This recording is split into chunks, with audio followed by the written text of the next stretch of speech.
backdrop to all the industries to revive very, very quickly. Most of the challenges that we faced during lockdown, like the breakdown of the supply chain systems, also problem of migrant workers, etc. I again am very happy to note that we have been able to overcome all of these problems very soon, very quickly, and everything, all the production, all the productivity is back to normal. And in certain sectors, we are doing even better than what it was in the pre-COVID scenario. So my congratulations to all the industry representatives, also to the senior leaders of the industry for cooperating with the government, for understanding our position and calibrating their approach accordingly. This year has been particularly successful for us. Many of you would be following our progress on a regular day-to-day basis also. But when we look up the whole year in a consolidated way, this has been amongst all the 8 years, this has been in particularly a very satisfying year. Data and more details will be shared in a few moments from now by Honorable Minister. But we have seen amazing amount of response from the investors community in Telangana. Our policies, our approach like the TSI pass, self certification, good quality infrastructure, easy availability of manpower, government support, etc., etc. And we have received several new investments in this year. Another very heartening thing has been that lots of our existing investors have ramped up their production. They have added new lines. They have recruited more people. So growth has come both ways, by our existing investors and also by new investors. We always take immense pride in the fact that in terms of repeat investments, our performance is amongst the best in the country, and that tradition has been maintained this year also. We also, all our institutions under the industries department, there are multiple institutions, as many of us would know. Handloom and textiles department is a separate unit under our larger industries department. Similarly, we have the industrial health clinic, RICH, the research and innovation circle of Hyderabad, the commissioner of industries, commissioner for export promotion, and department of sugar, and all the corporations like TSIIC, TSIDC, the TSTPC, the Leather Promotion Corporation, and so on and so forth. So and within our main industries department, we have the Invest Telangana wing, which again has separate directors looking after different verticals. I'm happy to share that all the components of the industries department have performed very well. Their performance, if you compare amongst the last 8 years, this has been a very productive and a very successful year, as I have been repeatedly mentioning, by all the wings. And we hope that this momentum will be built forward. And in the coming year also, the new financial year has already begun. In this year also, many of you would have seen, we have made a couple of international trips in this calendar year. We have been to the US a few months ago, and very recently to UK and Davos. Already the rich stream of investments have continued. I would like to personally convey my gratitude to Honorable Minister for his leadership of this department.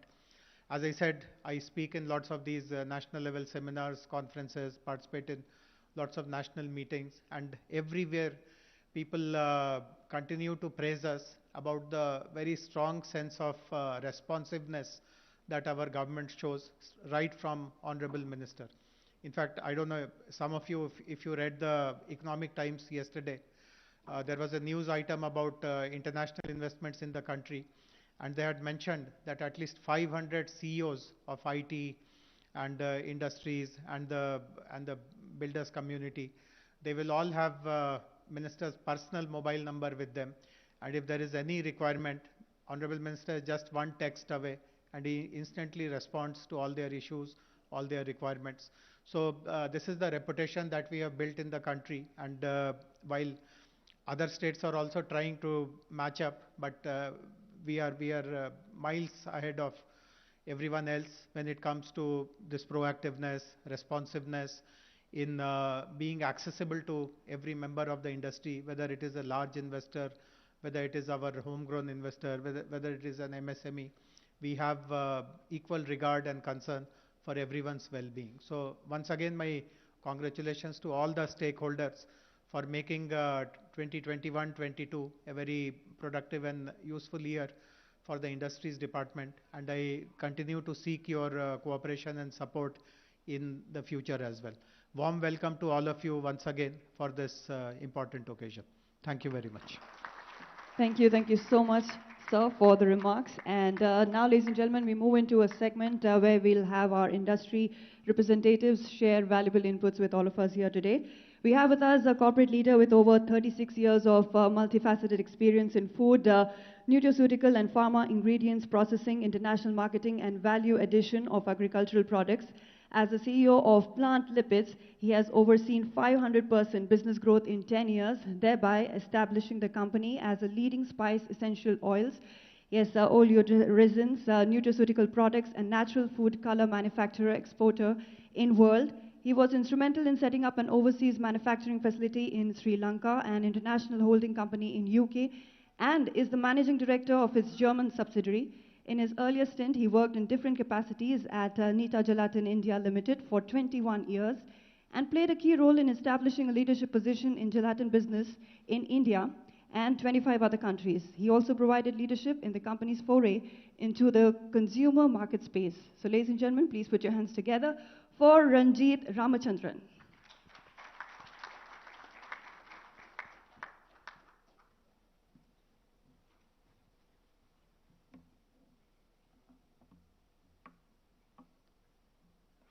Honorable Minister Sri KTR Garu, other distinguished dignitaries on and off the dais, a very good morning to all of you. At the outset, let me thank Sri Jayesh Ranjan sir and Mr. Akhil Kumar for having given me an opportunity to address this august gathering. Our journey in Telangana started with in the year 2006 in the Kandukur village of Rangareddy district, where we started way back when our Kerala-based promoters decided to set up a chili extraction facility.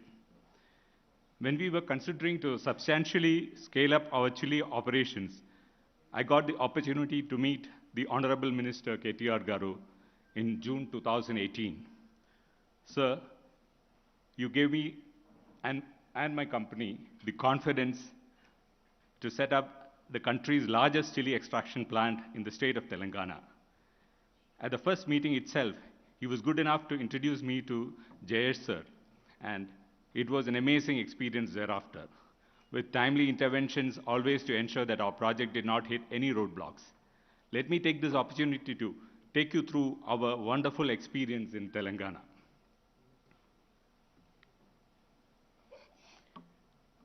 We are one of the world's largest producers of spice extracts and oleoresins, and we process 550 metric tons of spices and other natural ingredients every day in our 12 manufacturing facilities spread across 3 states.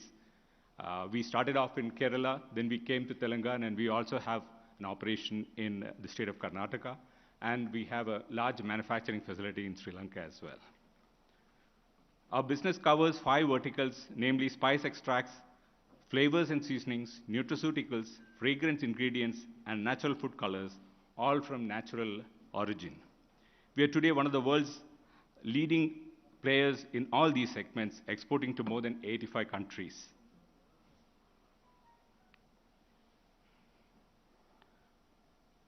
Besides our extraction plant, we have also set up a spice grinding plant in Kandukur village, and we have a solar power installation in Ammanagal village that close by.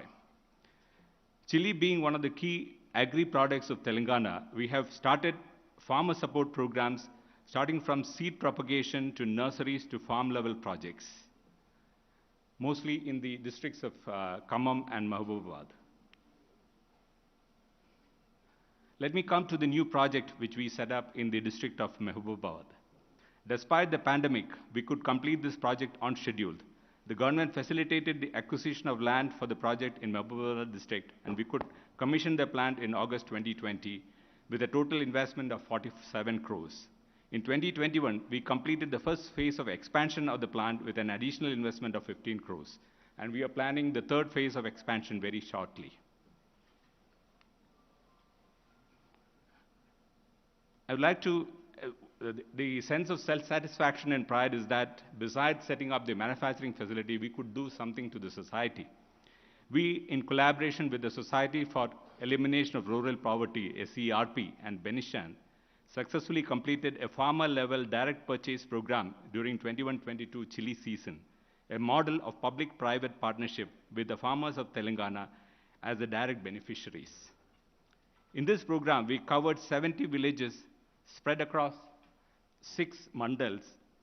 We could procure 2,418 metric tons of chili with a value of 40 crores, giving a direct cumulative benefit of 1 crore to the farmers.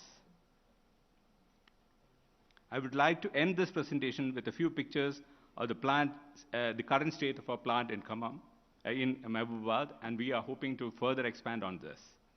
We are extremely happy and satisfied with the support given by the Telangana government in ensuring the successful commissioning of the new plant, and also for facilitating a unique farm-level procurement program under the aegis of the Society for Elimination of Rural Poverty. I once again thank the Honorable Chief Minister for his grand vision, and the Honorable Minister KTR Garu for his kind intervention in making sure that we can be a small part in adding value to the chili farmers of Telangana, and also make our presence felt in the global market for chili extracts. I would like to also thank Jayashanjan sir, the Vice Chairman and Managing Director of TSI DC, Narasimha Reddy sir, Mr. Akhil Kumar, and the entire team of TSIC and the Industries Department for making this happen. Thank you very much. Thank you so much, sir, for sharing valuable inputs with all of us here today. And we move forward to our next industry representative, Mr. Mahesh Adappa. He is a logistics professional with 30+ years of experience in setting up and running container freight stations, inland container depots, and private freight terminals and rail logistics. The journey started with Concur way back in 1991 in Mumbai, and has worked in different geographies all over India, and is currently in Telangana. He heads the DP World Freight Terminal at Dimapur. Over to you, Mr. Mahesh Adappa.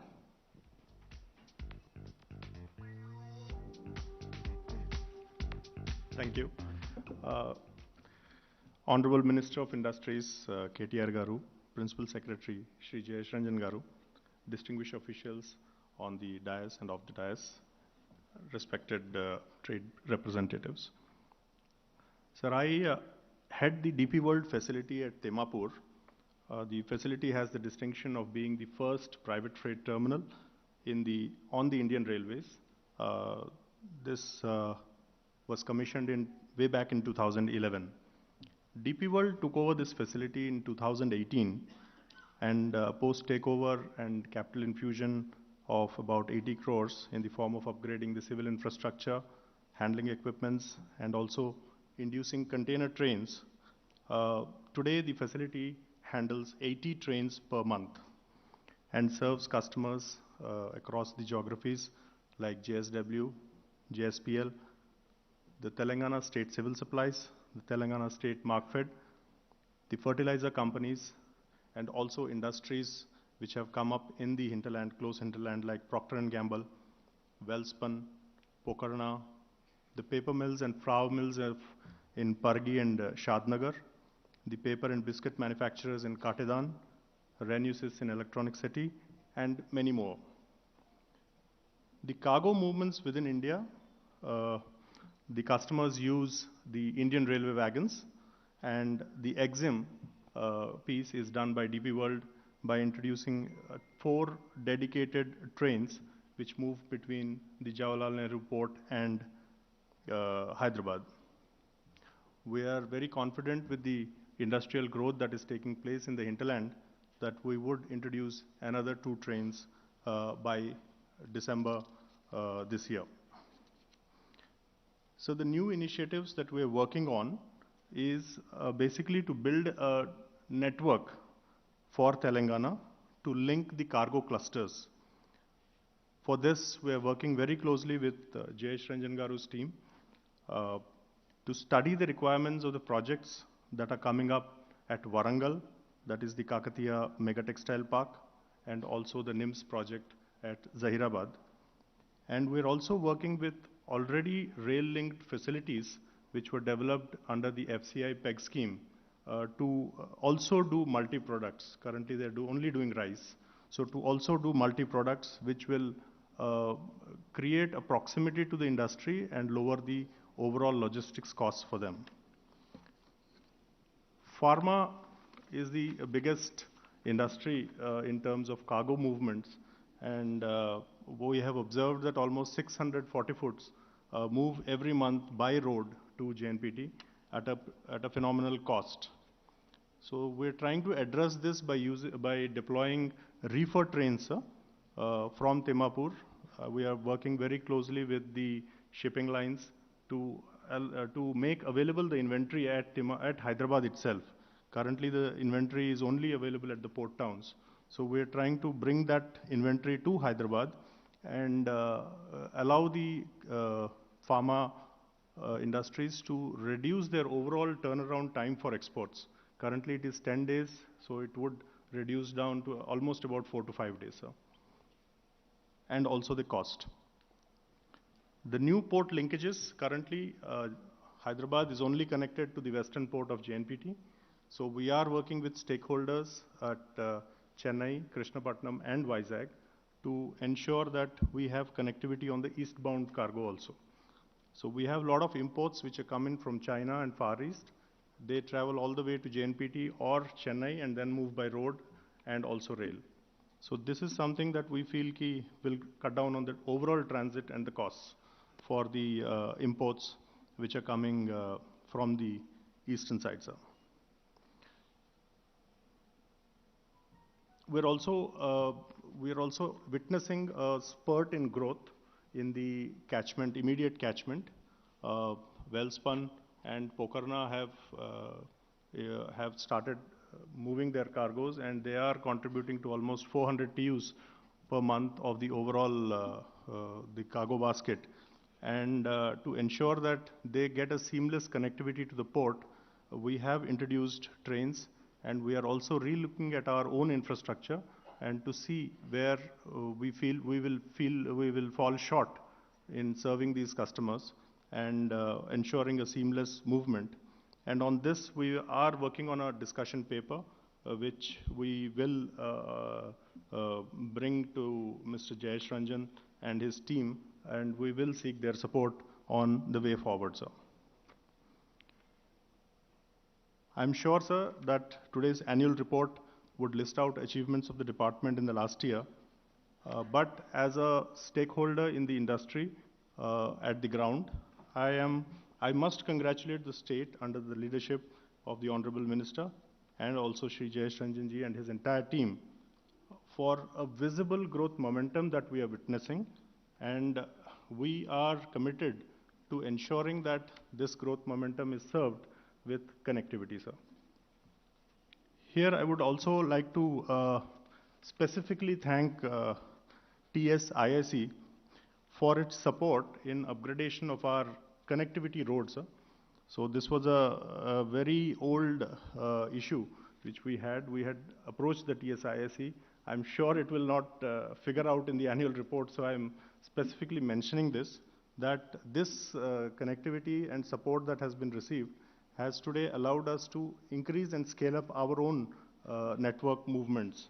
And in turn, it will help the trade at large in scaling up the movements. I would also like to thank Jayesh Ranjan ji for opening up his good offices. I only met him once in his office, but I have got the entire support, and I have traveled across Telangana to understand the cargo clusters, and also in trying to develop a plan which will help connect the cargo clusters to the ultimate consumption areas. Thank you so much, sir. Thank you for the opportunity. Thank you. Thank you so much, Mr. Mahesh Adappa. And we move forward to our next industry representative, Mr. Masood Hussaini, Vice President and Head, Aerostructures and Aero Engines Program Management Office, Tata Aerospace and Defense. In his role, he is responsible for leading the Aerostructures and Aero Engines operations at Tata Aerospace and Defense and supporting the success of its various joint ventures, including the JVs with Sikorsky and Lockheed Martin and Boeing, to the Program Management Office. Prior to his current role, Masood was a part of Chairman Mr. Ratan Tata's office, initially as his direct executive support and subsequently as project and investment manager for the new business ventures for the Tata Group. Over to you, Mr. Masood Hussaini.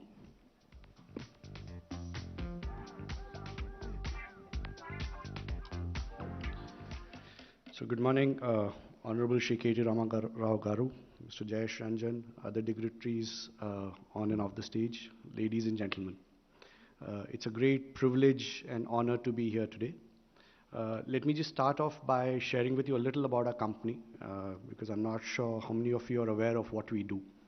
So let me just say that... And how much we do in Hyderabad. How much more we will do in Hyderabad.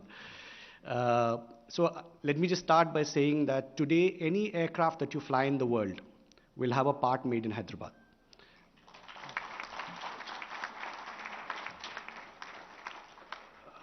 And this was not the case when we started off many years back. And I think it's important for us to understand why we are doing what we are doing. As a nation, I think there are many things that we do very well at. However, we also have the dubious distinction of being one of the largest importers of defense equipment and aerospace equipment. And self-sufficiency is an area that we don't really do well about. So Mr. Tata originally had the vision of setting up a company that would primarily increase India's self-sufficiency in the area of aerospace and defense. So when we started off the company, we could not make any part of the aircraft or anything. Today, I'm pleased to say that the entire body of the aircraft we make in Hyderabad. Similarly, the engine, which is even more complex. When we started off, we were doing about 1% of the engine. Today, we build up to 40% of the engine in India. Now, these are numbers, but you have to understand the challenge behind each of them. People speak about automotive being complex, a lot of other things, industries being complex. We speak about zero defect, we talk about Six Sigma. Now, in aerospace, there is no margin for error. I think all of us travel in aircrafts, a lot of our family members travel in aircrafts. If you have an error, frankly, you're up in the air, there's not much you can do. So the tolerance for error is zero. When we started off, there was this entire mindset that people in India can't do quality. And they said that, listen, are you sure you will build aircrafts that fly people across the world in India? And we said, yes, we can do it. And we can do it here in Hyderabad. And I must say here that my first meeting with Mr. KTR was in 2014. And at that point in time, we were just about to come in for many projects. And I said, sir, we are at a point of inflection. And he said, what do you mean? So I said, sir, we have to decide what do we do? And I said, and Mr. Rao said, why do you want to look at any other place other than Hyderabad? And I said, we won't. And I must say, from then on, all our major investments have been in Hyderabad. Mr. Rao has been one of our biggest salesmen, actually. He, at various points in time, has highlighted that the American presidential helicopter is made by us. Yeah. We'll try and do it differently, sir. But so the American presidential helicopter is made by us. I think it's a matter of great pride for us. Many other things. The Apache aircraft is fully built by us. Something that was inaugurated by Mr. Rao and Mr. Tata a few years back. Again, global single source. That was work that was being done in Korea that we moved here.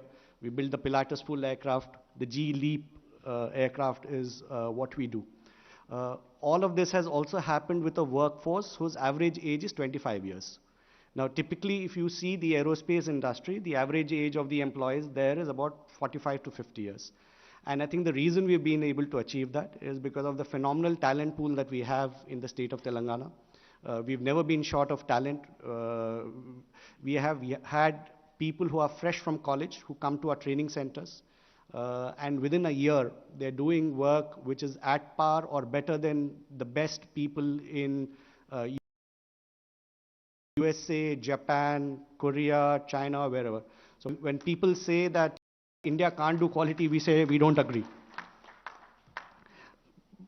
But I must highlight here the contribution that Mr. KT Ramarao and Mr. Jayesh Ranjan have done for the growth of this industry.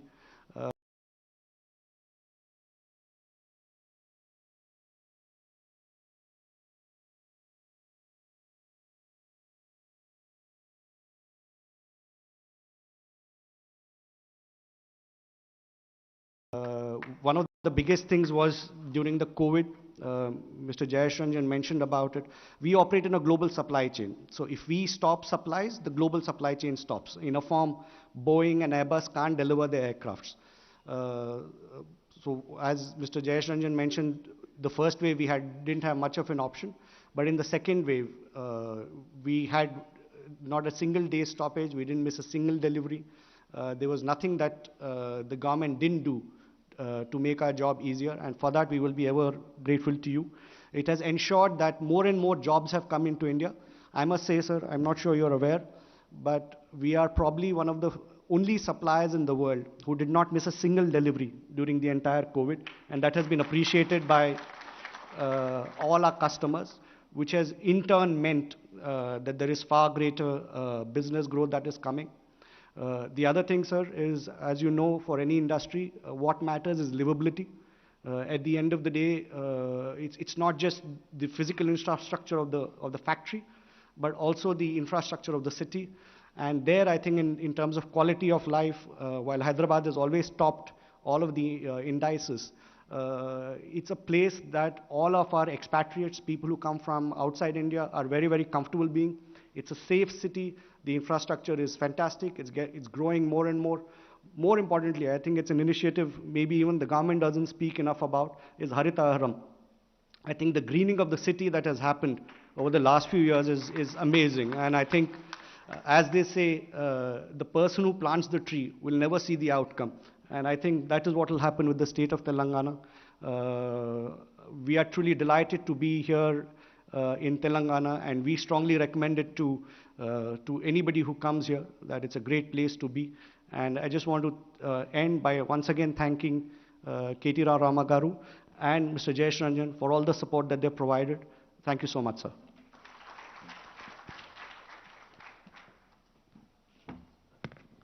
Thank you so much, Mr. Masood Hussaini. And we move forward to our next industry representative, Mr. Mukesh Savlani. Yes, he is an accomplished executive with 20 years of domestic and international experience in business development, P&L management, multi-channel product distribution and marketing in startup and growth organizations. Result-oriented, decisive leader with proven success in new markets and strategic product positioning for large textiles and consumer goods businesses. Over to you, Mr. Mukesh.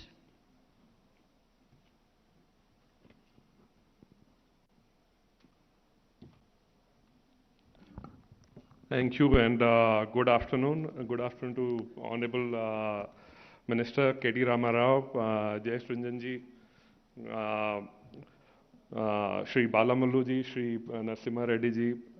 I still remember coming here in 2018, and this was right after we had invested quite a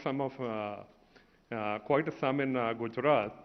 And then a meeting happened between Shri KT Raoji and our chairman BKG, and it was decided we'll move from Gujarat to Telangana. And July 2018, we were here to look at the land. Narasimha Reddy ji and Jayesh Ranjan ji helped us through. In flat 2 months, we were allotted the land. Flat 9 months, we were able to construct a factory from a flat land to one of the Asia's largest flooring and carpet facility. It's a testimony to the state and the governance here with the policies like TTAP, policies like TSI Pass, 14-day approval windows, So we have been a big beneficiary of that, and I thank to the entire state ministry and the governance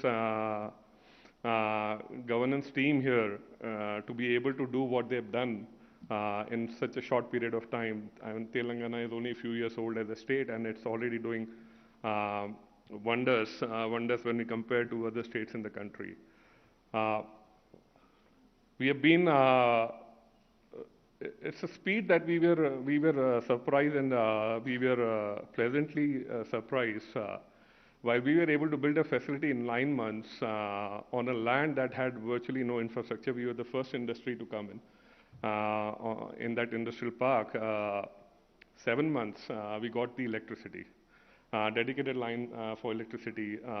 5 months, we got the dedicated water pipeline, and we didn't lose a single day when it comes to commencement of the production in the factory. So thanks for all the efforts, and we are more than confident we'll grow here, and we've done it. We've had additional 500 crores investments in advanced textiles, which also had a record-breaking commencement as a project, and is waiting for Shri KT Ramarao ji to come over and inaugurate the facility. This will be one of the most automated advanced textiles factory in the country, which will ship products not only in India but across the world. So thank you, sir. Thanks for the support that we have been given, and we feel very welcome not only by the ministry, by the machinery here, but very welcome by the people of Hyderabad and people of Telangana. Thank you.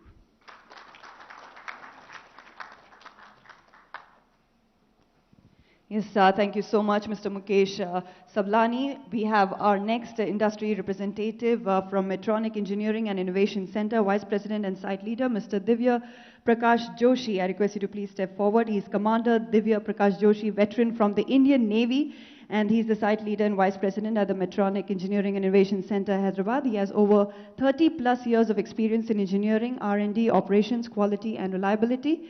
He has been instrumental in setting up and expanding capabilities of the India Innovation Center since its inception in June of 2011. Over to you, sir.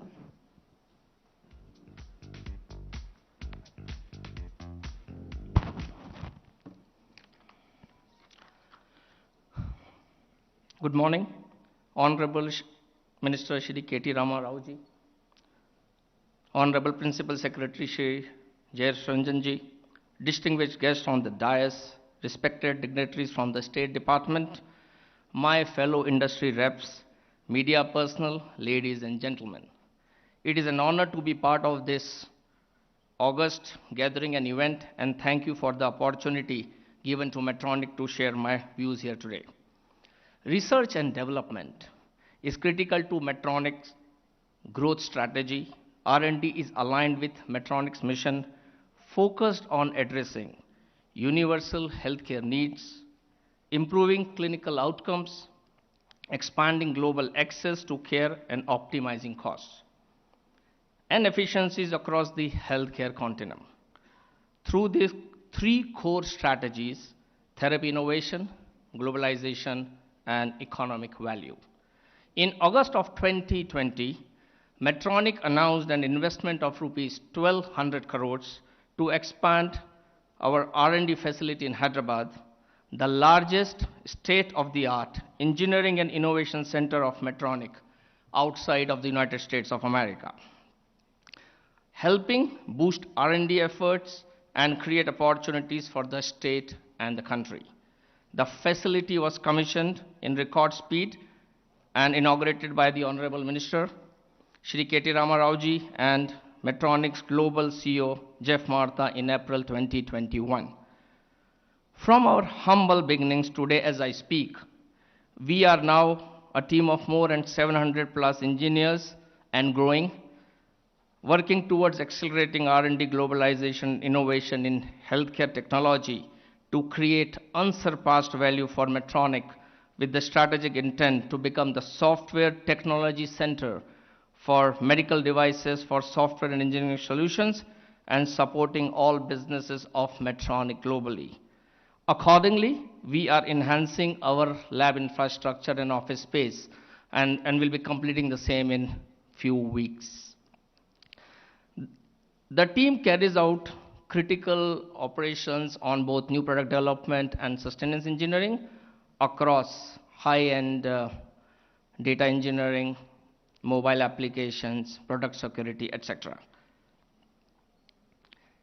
MEIC, the Metronic Engineering and Innovation Center as it is called, gives Metronic an opportunity to tap talent in India and in the state of Telangana, and design in India for India and the world is the motto that we are working on. It is a true symbol of Metronic's commitment to growth locally in India and globally. This wouldn't have been possible without the amazing support and collaboration during the whole expansion, planning and execution by the government of Telangana under the great leadership and guidance of Shri KTR Ramarao and his team of Shri Jayesh Ranjan ji, Shri Shakti Nagappan, Shri Amarnath Reddy and other office bearers. I don't want to, I'm not taking all the names, but everywhere we went, we got the support in terms of how do we grow and enhance our partnership in Hyderabad.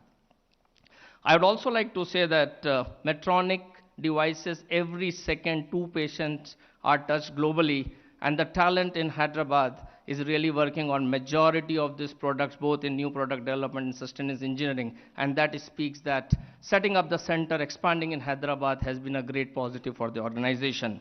With this, my best wishes to the team, and look forward to continuing our collaboration with the government of Telangana, and we'll look forward for your support. Thank you very much. Thank you so much, sir. And with that, ladies and gentlemen, we now move into the EV sector MOU exchange segment. As a part of its sustainable drive, UAE-based holding company Metaphor has decided to invest in smart green mobility initiatives in India by setting up its own EV company. Metaphor has made this investment through its sister company, Worldly Energy, and has acquired the full support of the government of Telangana to broaden its outreach. With this investment with the Telangana government, Metaphor aims to bring quality-driven EVs to the Indian market in line with Frame 2 approval set by the Indian government and move towards a strong economical drive-in term of electric mobility. The aligned vision of the Telangana government has paved the way to Worldly Energy aggressively push ahead with the vision of Make in India campaign and establish its identity as a purely Indian entity. In association with the Telangana government, Worldly Energy will set up its manufacturing plant for production of the e-vehicles. The manufacturing will also include batteries and charging stations, thus creating a complete 360 ecosystem towards sustainability.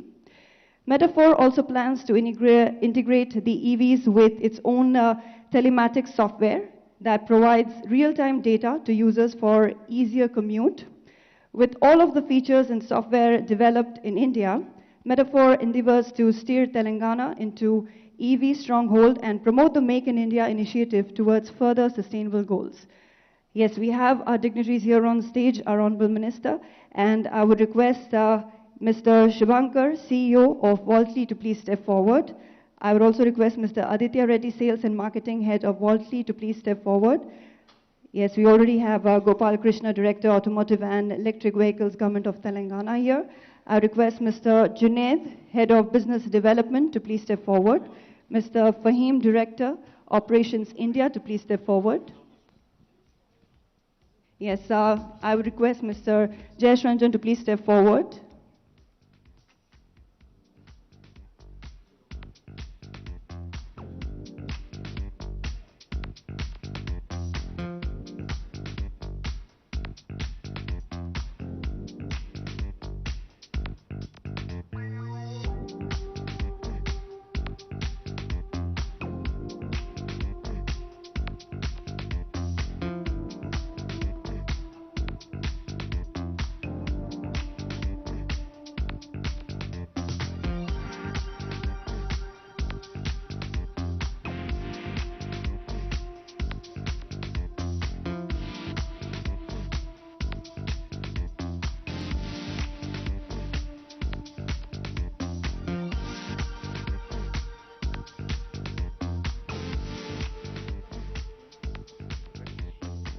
Yes, we have the Food processing sector up next. I request Mr. Akhil Gawar, Director Food Processing, onto the stage for the MOU signing. Yes, I request Mr. Akhil Gawar, Director Food Processing, to please step forward for the food processing sector MOU signing.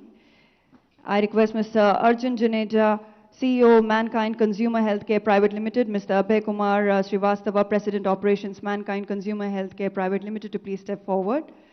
Yes, Mankind Consumer Healthcare Private Limited is one of India's leading company in pharmaceuticals and consumer products.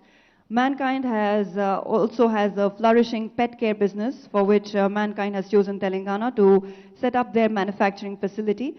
Mankind will invest rupees 159 crores to establish a world-class pet food manufacturing plant. This plant will augment the agri-food ecosystem of the state, as it will utilize agricultural cereals such as rice and maize. Further, it will also utilize meat and fish waste, lending support to the growing meat and fisheries sector in the state.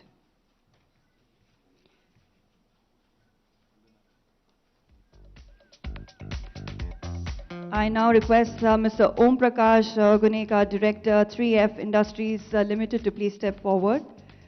Yes, 3F Industries is one of the leading names in the food fat industry.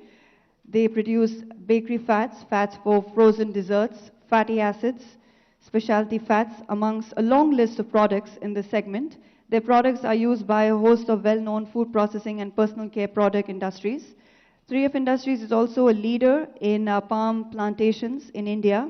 3F Industries will be investing rupees 123 crores to establish a high-end unit for manufacturing export quality chocolates and bakery products near Hyderabad in the Banda Timmapur food processing industrial area. This project will further enhance the ecosystem in the state for the world-class bakery and confectionery industry. I would now request Mr. Rajendra Agarwal, Director, and Mr. Ankit Agarwal, President, Ravi Foods Private Limited, to please step forward. Ravi Foods Private Limited is one of India's leading company in manufacturing of bakery and confectionery items. Ravi Foods Private Limited is also having an overseas presence in more than 120 countries for 30 plus years. It has been a dominant player in the baked items and confectionery industry, with products ranging from biscuits, cookies, wafers to chocolates, candies, confectionery. As a testament to the faith in Telangana growth story, Ravi Foods will be further augmenting their manufacturing presence in the state with a fresh investment of rupees 150 crores, 15 crores at Kothur near Hyderabad.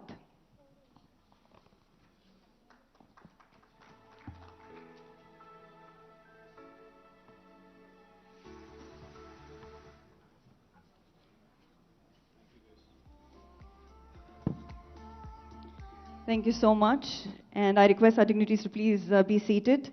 Yes, we have our industry associations representatives who will be sharing their valuable inputs about their industry with us here today. So I request Mr. C. Shekhar Reddy to please step forward. He's a civil engineer with 3 decades of his journey in real estate, and most of all in policy making for the sector at both state and national level. With having a vision of a better infrastructural environment for the country, has worked towards sector reforms, environmental and customer issues, and social responsibility initiatives to bring about a change and accomplish this vision of a better India. He's been instrumental in raising the reputation and strengthening the stature of builders fraternity in Andhra Pradesh, Telangana, and India. And he's been instrumental in the formation of Confederation of Real Estate Developers Association of India, and has served as the founder, Vice President for 14 years before becoming the National President. So over to you, Mr. C. Shekhar Reddy. Thank you, Madam. Sri KTR Garu, Honorable Minister for IT and Communications, Industries and Commerce and Municipal Administration, Government of Telangana. Sri Jayesh Ranjan Garu, IAS, Principal Secretary, Industries and Commerce, IT and Communications, Government of Telangana. Sri D. Krishna Bhaskar Garu, IAS, Commissioner, Department of Industries and Commerce, Government of Telangana. Sri E.V. Narasimha Reddy Garu, Vice Chairman and MD, TSIIC. and all the dignitaries on the dais, and friends from media, good morning to you all. On behalf of the CAA, on my personal behalf, I sincerely thank Industry Department for this opportunity to be part of this event of celebrations, I can say. These are celebrations we are doing here of the performance, industry performance for the last year. It is heartening to see the department is releasing the annual report year on year. This evidently showcases the growth of the industries in Telangana and the confidence of the government in further building Bangaru Telangana. I take this opportunity to appreciate the government of Telangana for their proactive leadership, because of which industries had fared well and functioned well in the state during the COVID in comparison to several other states in India. The leadership in the state government is quite visionary and had driven one of the youngest states of the country to more progressive and dynamic states in the country. Under the dynamic leadership of Sri K. Chandrasekhar Rao Garu, the Honorable Minister, Chief Minister of Telangana, and Sri KTR Ramarao Garu, and able guidance and support from Sri Jayesh Ranjanji, Telangana has emerged as a model state for the industry in the country and brought significant investments, providing a right ecosystem for industries to flourish. They both are always easily accessible and to address any issues pertaining to the industry.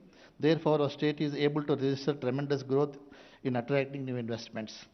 Telangana is consistently ranked as one of the top states in India on the ease of doing business. We are all witnessing that the department is taking all the necessary steps to take Telangana the best investment destination in India and across the world. In the recent World Economic Forum held in Davos last month, Telangana once again emerged as the favorable investment destination for the global companies. Telangana is one of the first states to launch the startup policy and create a support ecosystem around it through T-Hub. Our startup growth story is inspirational for all, and therefore CAA has also set up its 10th Center of Excellence for Innovation, Entrepreneurship and Startup in Telangana on 11th July 2020 as another milestone in the 125th year of the CAA. CAA Surabji Godrej Great Building Center, which was established in the year 2001 as CAA's Developmental Institute on the Green Practices in Businesses, has more than 7,558 green buildings projects coming up in a footprint of over 8 billion square foot are registered with the Indian Green Building Council. This is the second largest globally. And we feel proud to mention that 2 of our Center of Excellences of CAA among 10 Centers of Excellences are located in Hyderabad. CAA is committed to be partner in the growth story of Bangaru Telangana, and we are willing to extend our full support in the process of achieving growth through competitiveness, entrepreneurship, sustainability and inclusiveness. And earlier speakers, I think the representative Tata, I said KTR has become our salesperson. Why only Tata? For all sectors, KTR has become the biggest force for now marketing. No, it's a fact. Every day in and day out we can see the way he's pushing us. And all the other speakers also who have started their industries in a short span of time also appreciate the state government. And this is a celebration. I think it's a unique occasion, I can say. Nowhere in the country, no other state is coming out with such annual report and also calling the stakeholders and having this type of celebration is, I think, sir, it's a unique show, sir. It gives a lot of confidence among the entrepreneurs, and associations also feel they are part and parcel of the government. And since they're all doing, exceptionally, they're doing extremely well as ease of doing of business is concerned, policies are concerned, and exclusively we have seen on minute-to-minute basis, hourly basis during the COVID period, they have attended all our grievances. Whatever the grievances are there, that is the reason that nothing was stopped. You know, everything, the main essential items were producing on daily basis, and they have done everything possible for the growth of the state. So I request on behalf of my friends here, let us give a standing ovation to KTR Garu, Jayesh Ranjan Garu's team. Kindly stand up and give a standing ovation. Yes, a standing ovation to our Honorable Minister, KTR Garu. Thank you, sir. Thank you very much. Thank you for this opportunity. Thank you so much, Mr. Shekhar Reddy. Yes, moving forward, we have with us Chairman, FICCI Telangana, Mr. Murali Krishna Reddy Adala. Yes, he has over 30 years experience in construction industry, 25 years in property development and 30 years in the hospitality industry. He is the proud recipient of the coveted CNBC TV 18 Emerging India Award 2007 from the Honorable Prime Minister of India, Dr. Manmohan Singh, for excellence in hospitality sector. Mr. Murali K. Reddy is presently the chairman of MAC Group of companies spanning real estate development, construction and hospitality sectors.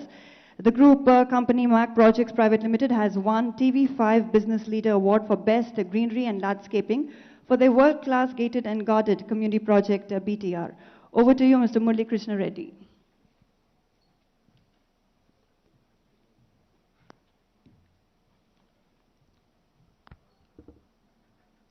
Thank you.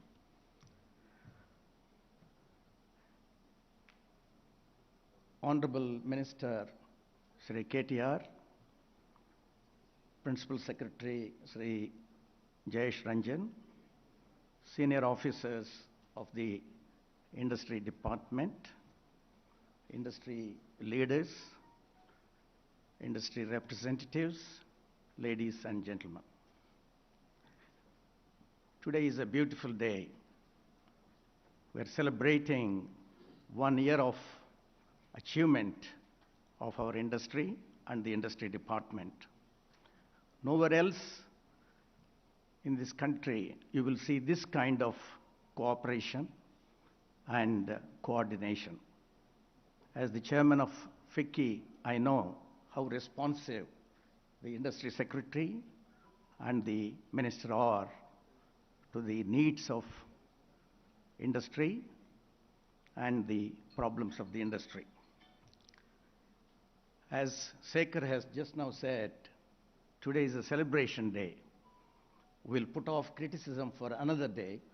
Today is to praise each one of us, particularly we need to, though.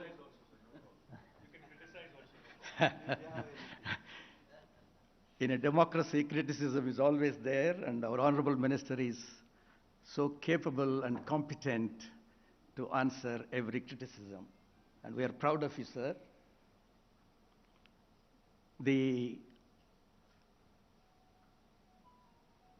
vision and the pragmatism of our Honorable Chief Minister is the reason for the industrial and other growth of our state, including the per capita income.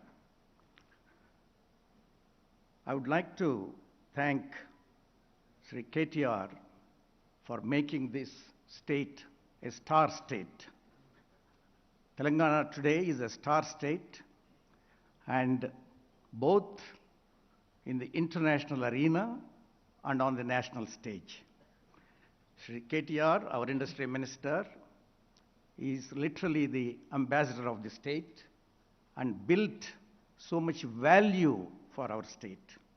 He has aptly called this state startup state on the national TV, and the whole world caught up that word. A startup state is a state with vision, the dynamism, optimism, and willing to take the risks, willing to solve the problems, and look for the future with a lot of optimism. That's what he meant when he said startup state. And within a matter of 8 years, this startup's valuation has multiplied in front of our eyes. And for this, the vision of our Honorable Chief Minister and the leadership of our Minister, Sri KTR, are solely responsible.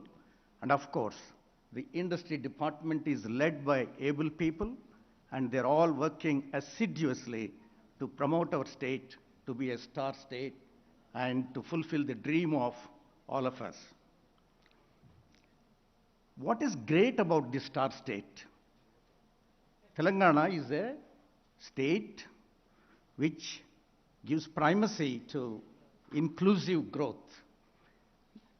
state, even before the present government came into power, I had the privilege and honor of interacting with our Chief Minister. He used to say, we have to take care of the common man while taking care of the industry and agriculture.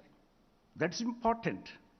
If the small man is neglected and only industry is catered to, that is not inclusive growth.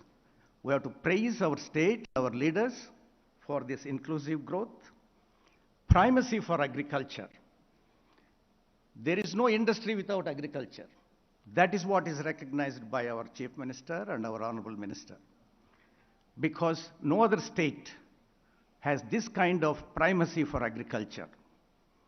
Water is given, electricity is given, and financial support is given, and farmers are encouraged by strong marketing. Then we have become a great investment destination in the last 8 years. Some of you, if you look at Hyderabad, the transformation that has taken place, and we have become so industry friendly, and in the words of Minister himself when he addressed Davos conference and also the national TV, that we have become a favorite destination for big international companies. Big international companies don't come by just our words. They respect our actions. Our minister and our secretary have done that. We are proud of them. And ease of doing business, we are on the top. Constantly, the department is interacting with the industry associations and eliminating one by one. It's not easy overnight to remove all the bureaucratic hurdles, but every effort is being made to make Telangana a great destination. And another important thing we are forgetting is the policing in this state. Policing brings economic growth. That is my strong belief. If there is no stability and policing, there won't be investments. And I thank the Chief Minister and our Minister for their vision, and also our Director General of Police and the other police leaders for creating that kind of stable law and order situation in this state, which is facilitating investment. We are one of the most peaceful states. There will be problems. Any human society will have problems. But how they are being solved is the issue. And technology in the police department is the vision of our Chief Minister. Though he is not a technology expert, he has seen all this through his pragmatism. And his right hand, our KTR, has been working.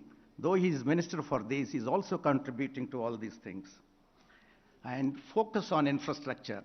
Our industry minister, being urban development minister, has been monitoring every infrastructure project because I'm in the construction industry. I know he makes calls to the contractors directly and follows up with them, persuades them, saying that you must complete in the interest of the state. If you have payment problems, I'll solve it. Which minister will do that? He is doing it. I praise him for that. Then one more thing is, there is optimism all round in Telangana. We are optimistic in the real estate. We are optimistic in the hospitality industry. We are optimistic in the pharma sector. We are optimistic in most of the sectors. And people are optimistic. That's a good sign. People are not depressed here. People are very forward-looking and willing to invest, willing to get a job, willing to live here. It is one of the cheapest cities in the world. And in this context, I would also like to say that it is I'm not saying everything is hunky-dory in our Hyderabad or Warangal or Karimnagar, but great efforts have been made. And the Haritaharam greenery is doing wonders for our beauty of our city. There's a lot more to be done. It is all work in progress. We all know, being industrialists, nothing gets done overnight. We must also give that time to government and support the government in all the efforts of the government by just acknowledging and praising them and being with them, not all the time running down the government. Then some of the concerns, not criticism, sir, concerns are employment. Employment is very important. It is not just investment.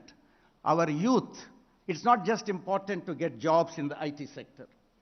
Our unskilled workers, semi-skilled workers, they must get jobs. If they don't get jobs, there will be unrest in the society.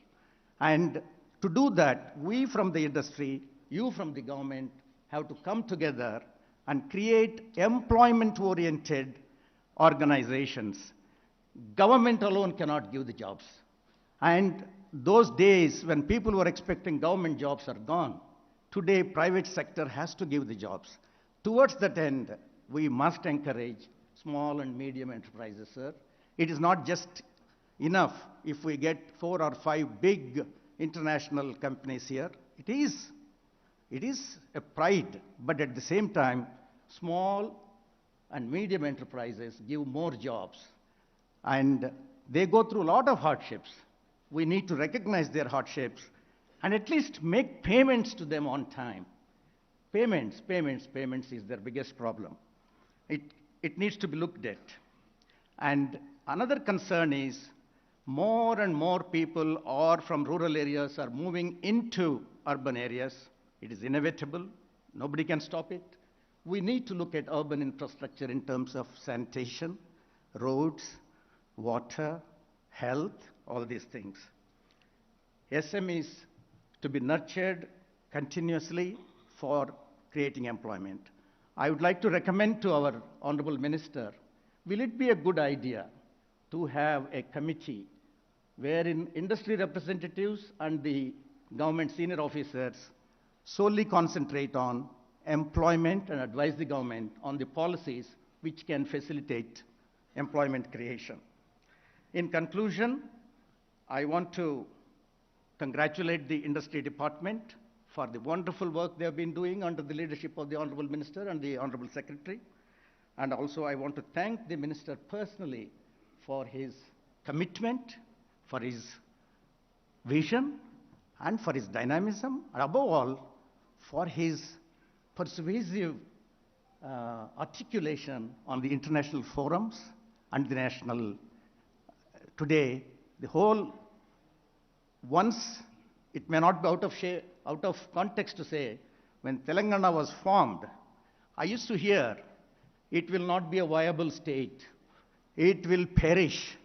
Why are they doing this? They are going towards the doom. No, this is one of the finest states today. Thanks to our Chief Minister, thanks to our Minister, thanks to our officers in the departments, various departments, not just one department. We are a star state. We are grateful to you, sir, for creating the star.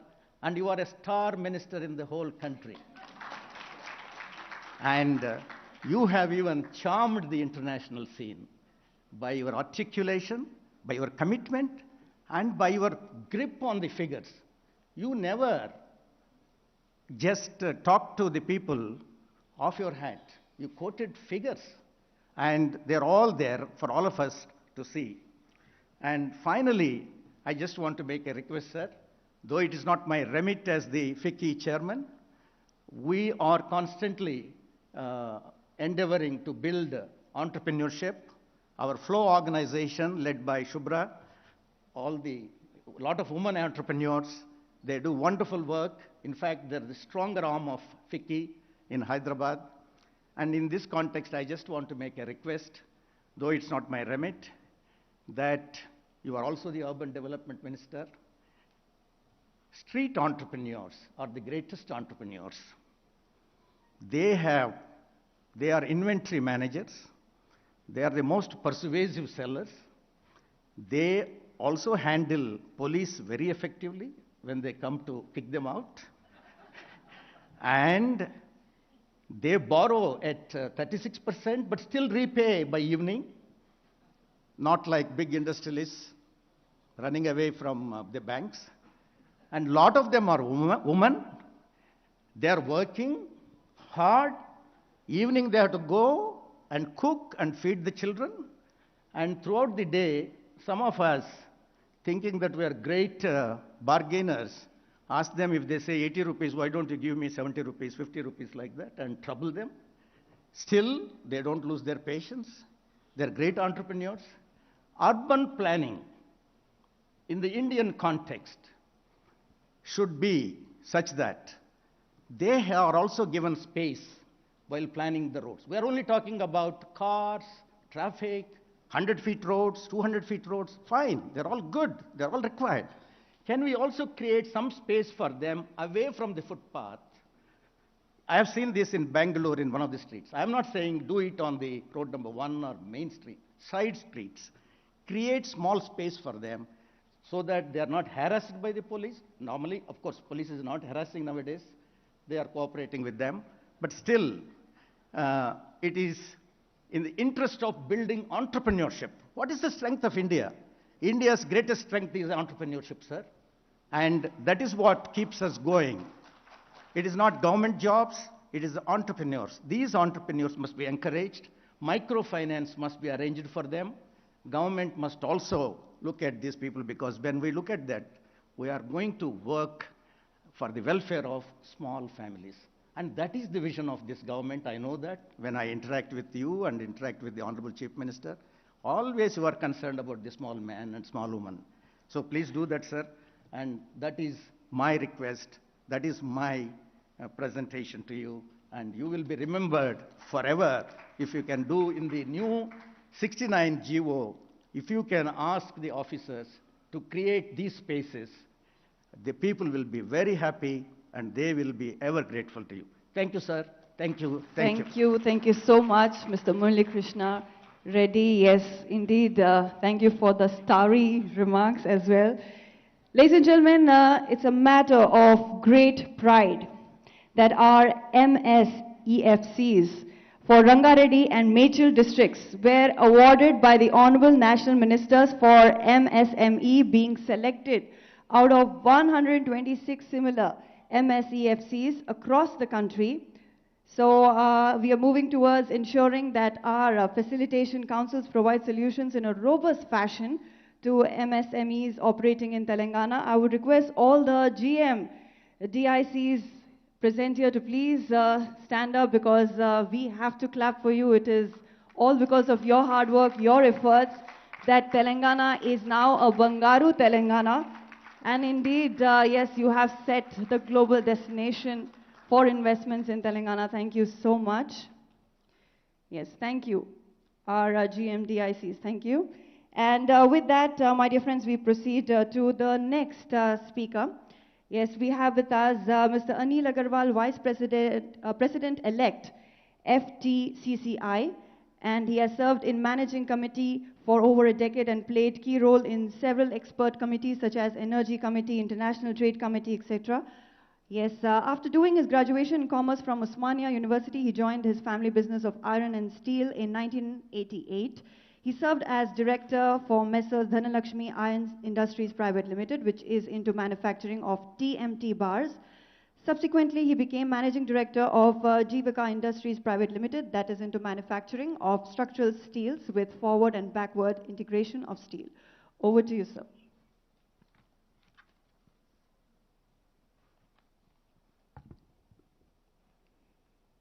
Thank you. Sri K.T. Ramarao-ji, Honorable Minister, Industries, Sri Jayesh Ranjan-ji, Principal Secretary, Industries and Commerce, my counterparts of other industry associations, all the dignitaries on and off the dais. Thank you for giving me an opportunity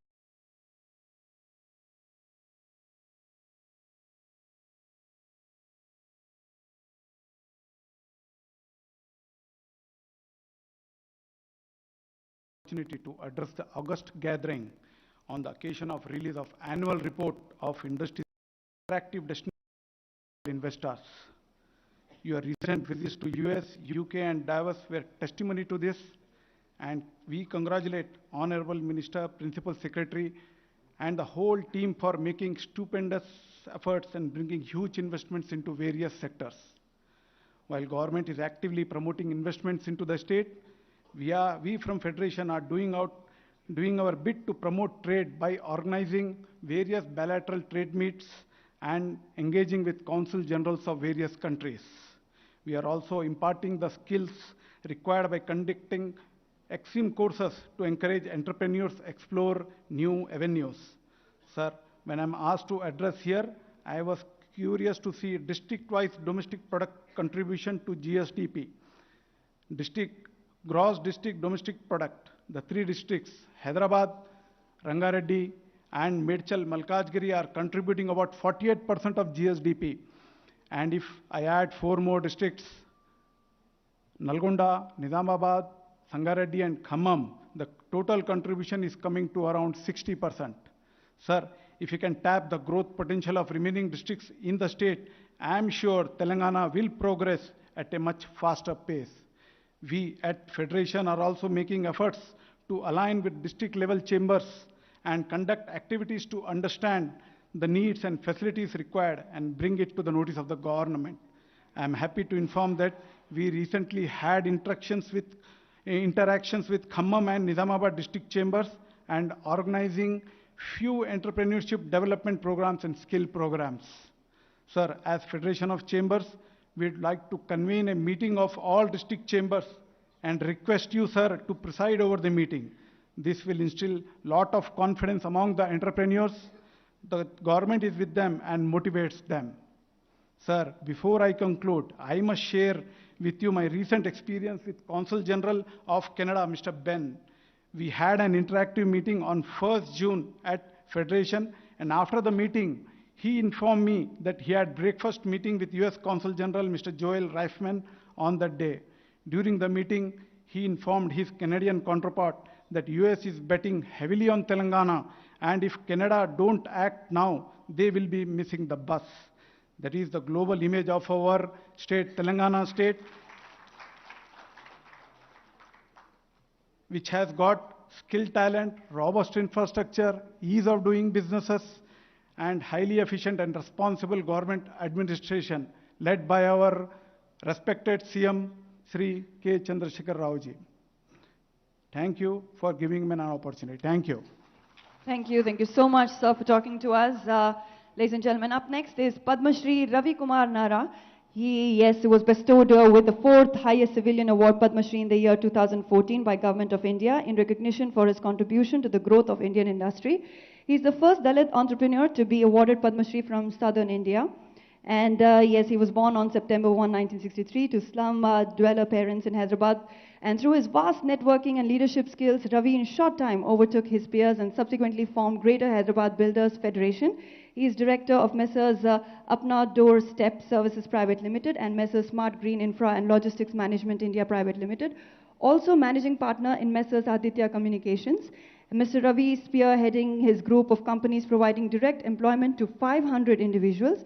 Making a way ahead, Mr. Ravi also took part of social activism, and Mr. Ravi is a member of the National Task Force on Affirmative Action Committee of Confederation of Indian Industry, and he is National President, DICCI, that is Dalit Indian Chamber of Commerce and Industry. Mr. Ravi, in association with CII, organized vendor development meets, imparted skill enhancement and professional trainings to enhance professional competencies among the existing SC, STs entrepreneurs, and also conducted entrepreneurship development programs for aspiring entrepreneurs. Over to you, sir. Thank you, madam. Respected Chief Guest of the occasion, Honorable Minister for Municipal Administration and IT, Sri KT Ramarao Garu, Sri Rajamallu Garu, Jayesh Ranjan Garu, Bhaskar Garu, Narsimhareddy Garu, and my fellow association leaders, and my dear friends. I represent an organization called DICCI, that is Dalit Indian Chamber of Commerce and Industry. We have established in the year 2005, and our founder chairman is Mr. Milind Kamble, hails from Pune. And we could able to spread across the country. Now we have a chapters throughout the country. Around 32 chapters we are running, and we have a member strength of 10,000. It's a great occasion for us to interact in this occasion of submitting the annual report. So, because of the efforts of Honorable Minister KT Ramarao the image of the Telangana industrialist across the country and the world has increased. So he has built a very great brand for all our business people, for all our industrialists. Because being a national president, I keep moving across the country and I will be meeting many people, many ministers and all. So whenever we say I am coming from Telangana, then they are very curious about knowing what is happening in Telangana. So how Mr. KTR is doing, how KCR is doing, like that lot of inquiries, they keep my problem aside and they spend more time in knowing what is happening in Telangana. So that is the kind of the brand image created by the team led by Honorable Minister. Another thing, if we can see, before formation of Telangana, the SME sector was suffering with a lot of problems, especially in the power sector. So there are occasions where we have done dharnas in Indira Park with the entrepreneurs. So those days, if the power is there, there is a news. Now, now the power goes, it's a news. That is the difference this state has achieved so far. Because that is without power, no industry can survive. So that is the biggest achievement the government has done. And with that, the confidence levels. Because when we get the orders from various places, and if we are unable to supply on time, again our business will affect. So now the image is such for our state that yes, any entrepreneur who hails from Telangana can deliver the goods as per the schedule. So like that, the many things are there, and the work of the association also reduced because of your efforts. Earlier, as an association, for a small problems, we used to go to minister, secretary many times. But now our time is not being wasted in convincing the ministry and the secretariat, because thanks to Secretary Jayesh Ranjan ji also, because we have lots, if we have 100 issues, out of that most of the 90 issues have been solved without any this thing. So such a friendly, industry friendly association we are running. And also another important issue is, Honorable Minister, we see, I don't know what is the quality you have, the God gift, sir. We see you in such a great professional handling of the industrialist. When you go to abroad, because my friends in abroad also tell the initiative and the impression what you have created. At the same time, if you see you as in a politics, and you are in a different role. So very difficult for an individual to play these two roles so perfectly, so professionally. That is the greatest thing what we have seen, sir. Actually, so we are very proud of you, sir. Not that you are present here and we want to please you, but it is a fact that we have to accept that every one of us will accept here, those ones. Another thing, can you imagine a fish, a trout fish which is produced in the Kashmir or any cold places being produced in Telangana now? This is a news for the world, sir. Because trout fish, the rainbow trout fish is being formed in Telangana. It is because of the initiatives and the policy which the Telangana government has.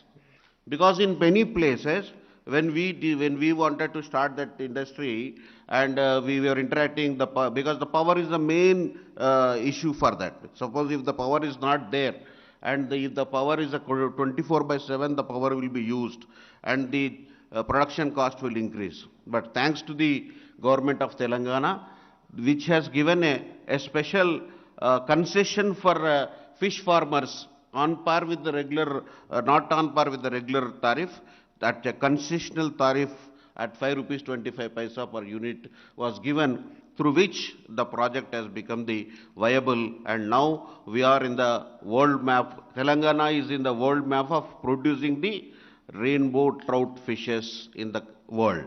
And also I am proud to inform you, sir, because of your initiatives, Telangana is going to supply fingerlings of trout fish to the Asian countries. From here it is going to be supplied from here. So that is the change.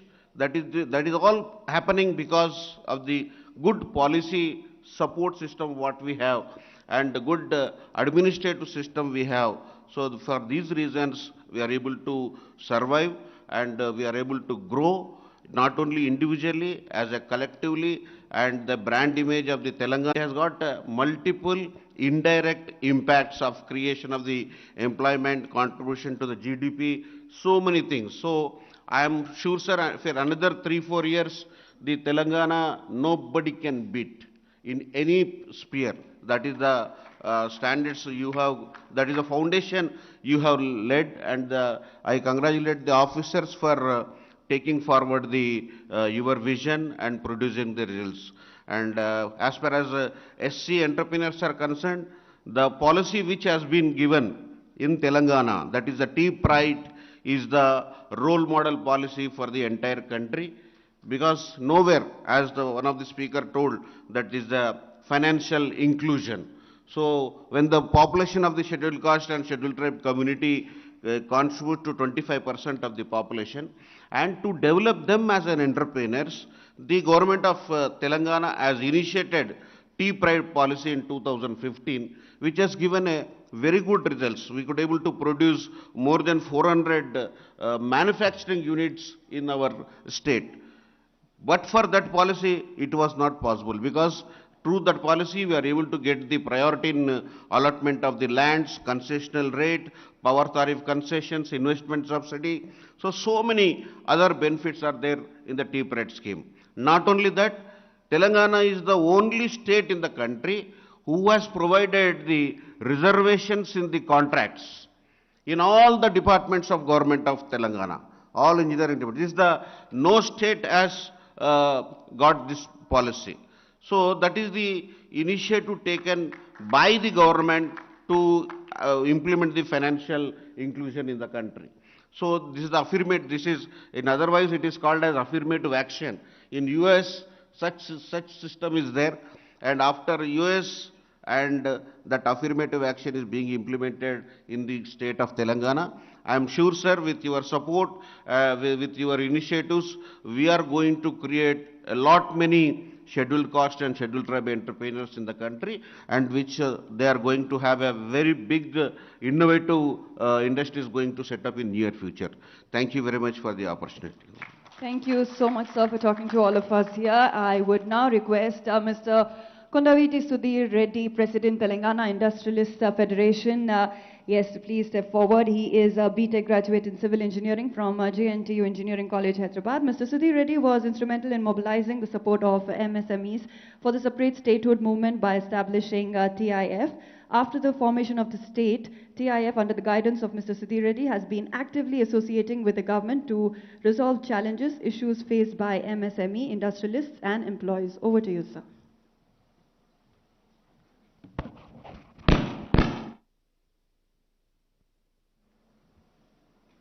ఈరోజు తెలంగాణ పారిశ్రామిక ప్రగతి నివేదికను సమర్పించడానికి ఏర్పాటు చేసినటువంటి ఈ మీటింగ్కు ముఖ్య అతిథిగా విచ్చేసినటువంటి Shri KT Ramarao గారు, honourable minister for industries and IT, అట్లాగే మా చైర్మన్ గారు శ్రీ గ్యాదరి బాలమల్లు గారు, chairman TSIAC, Amaravadi Lakshminarayana garu, TSIDC chairman, మరియు principal secretary industries Jayesh Ranjan garu, అట్లాగే శేఖర్ రెడ్డి గారు, ఇండస్ట్రీస్ అసోసియేషన్ నుంచి వచ్చినటువంటి ముఖ్య నాయకులు శేఖర్ రెడ్డి గారు, మురళీకృష్ణారెడ్డి గారు, అనిల్ గారు, అట్లాగే డిక్కీ రవికుమార్ గారు, మరియు TSIC MD and vice chairman Shri Venkata Narasimha Reddy గారు, మరియు వేదిక నుంచి కింద ఉన్నటువంటి మా పారిశ్రామికవేత్తలు, కో ఇండస్ట్రియల్ అసోసియేషన్స్ యొక్క నాయకులు, వివిధ ప్రాంతాల నుంచి వచ్చినటువంటి పారిశ్రామికవేత్తలందరికీ కూడా అభినందనలు తెలియజేస్తున్నాను. ఈ సందర్భంగా ముఖ్యంగా ఈరోజు ఈ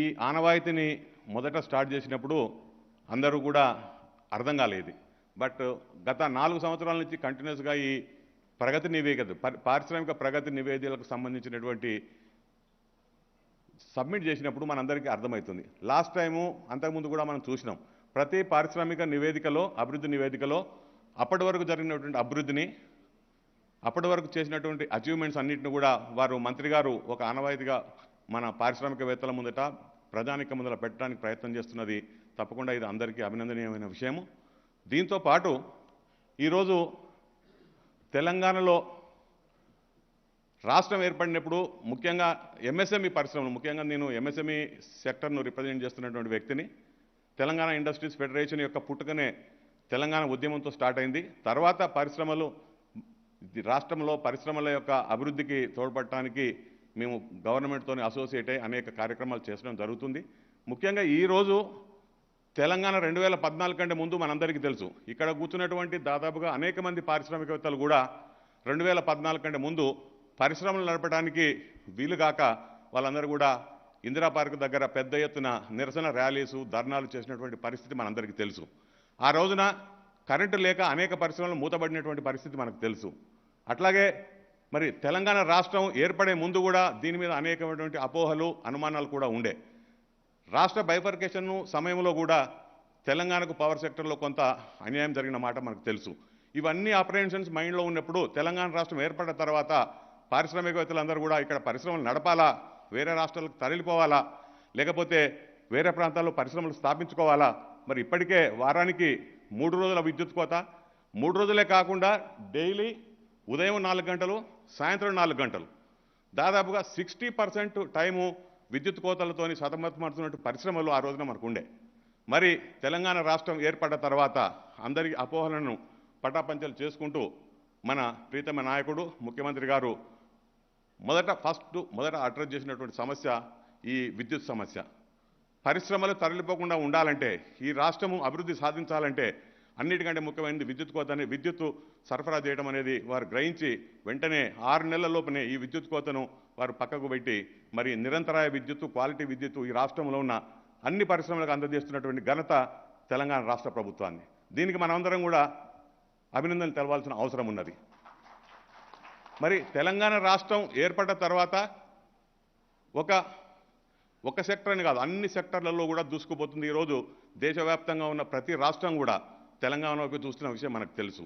అన్ని అభివృద్ధి సూచికలు, డెవలప్మెంట్ ఇండెక్సెస్ అన్ని కూడా తెలంగాణ ముందుకు పోతున్న విషయం మనకు కనబడుతుంది. వీటన్నిటికంటే ముఖ్యంగా ఈరోజు అనేక మంది ప్రముఖ పారిశ్రామికవేత్తలు ఇక్కడ మనం మాట్లాడటం చూసినాం. వారు మాట్లాడినవన్నీ చూస్తే మన రాష్ట్రంకు అవన్నీ టెస్టిమోనియల్స్గా మన కేటీఆర్ గారి యొక్క విజన్కు, కేసీఆర్ గారి యొక్క విజన్కు ఆనవాయితీ కనబడతాయి మనకు అన్నీ కూడా రిఫ్లెక్షన్స్. మరి ఈరోజు వారందరూ పారిశ్రామికవేత్తలు ఇక్కడ పరిశ్రమలు స్థాపించినటువంటి వ్యక్తులు, వేరే రాష్ట్రాల నుంచి ఇతర ప్రాంతాల నుంచి వచ్చి పరిశ్రమలు స్థాపించినటువంటి ఈ పెద్ద పారిశ్రామికవేత్తలందరూ కూడా ఈరోజు మన బ్రాండ్ అంబాసిడర్స్గా అనేక ప్రాంతాల్లో మన కోసం వారు చెబుతున్నట్టు మాటల వల్ల అనేక మంది పరిశ్రమలు ఇక్కడికి రావడానికి ప్రయత్నం చేస్తున్నారు. నిన్నగాక మన దావోస్ పోయారు మన మినిస్టర్ గారు. అదే కాకుండా ఈ రాష్ట్రంలో ఉన్నటువంటి అనేక మంది పారిశ్రామికవేత్తలు ఇప్పటికే మనం ఈరోజు ఎంఓయూస్ చేసుకున్నాం.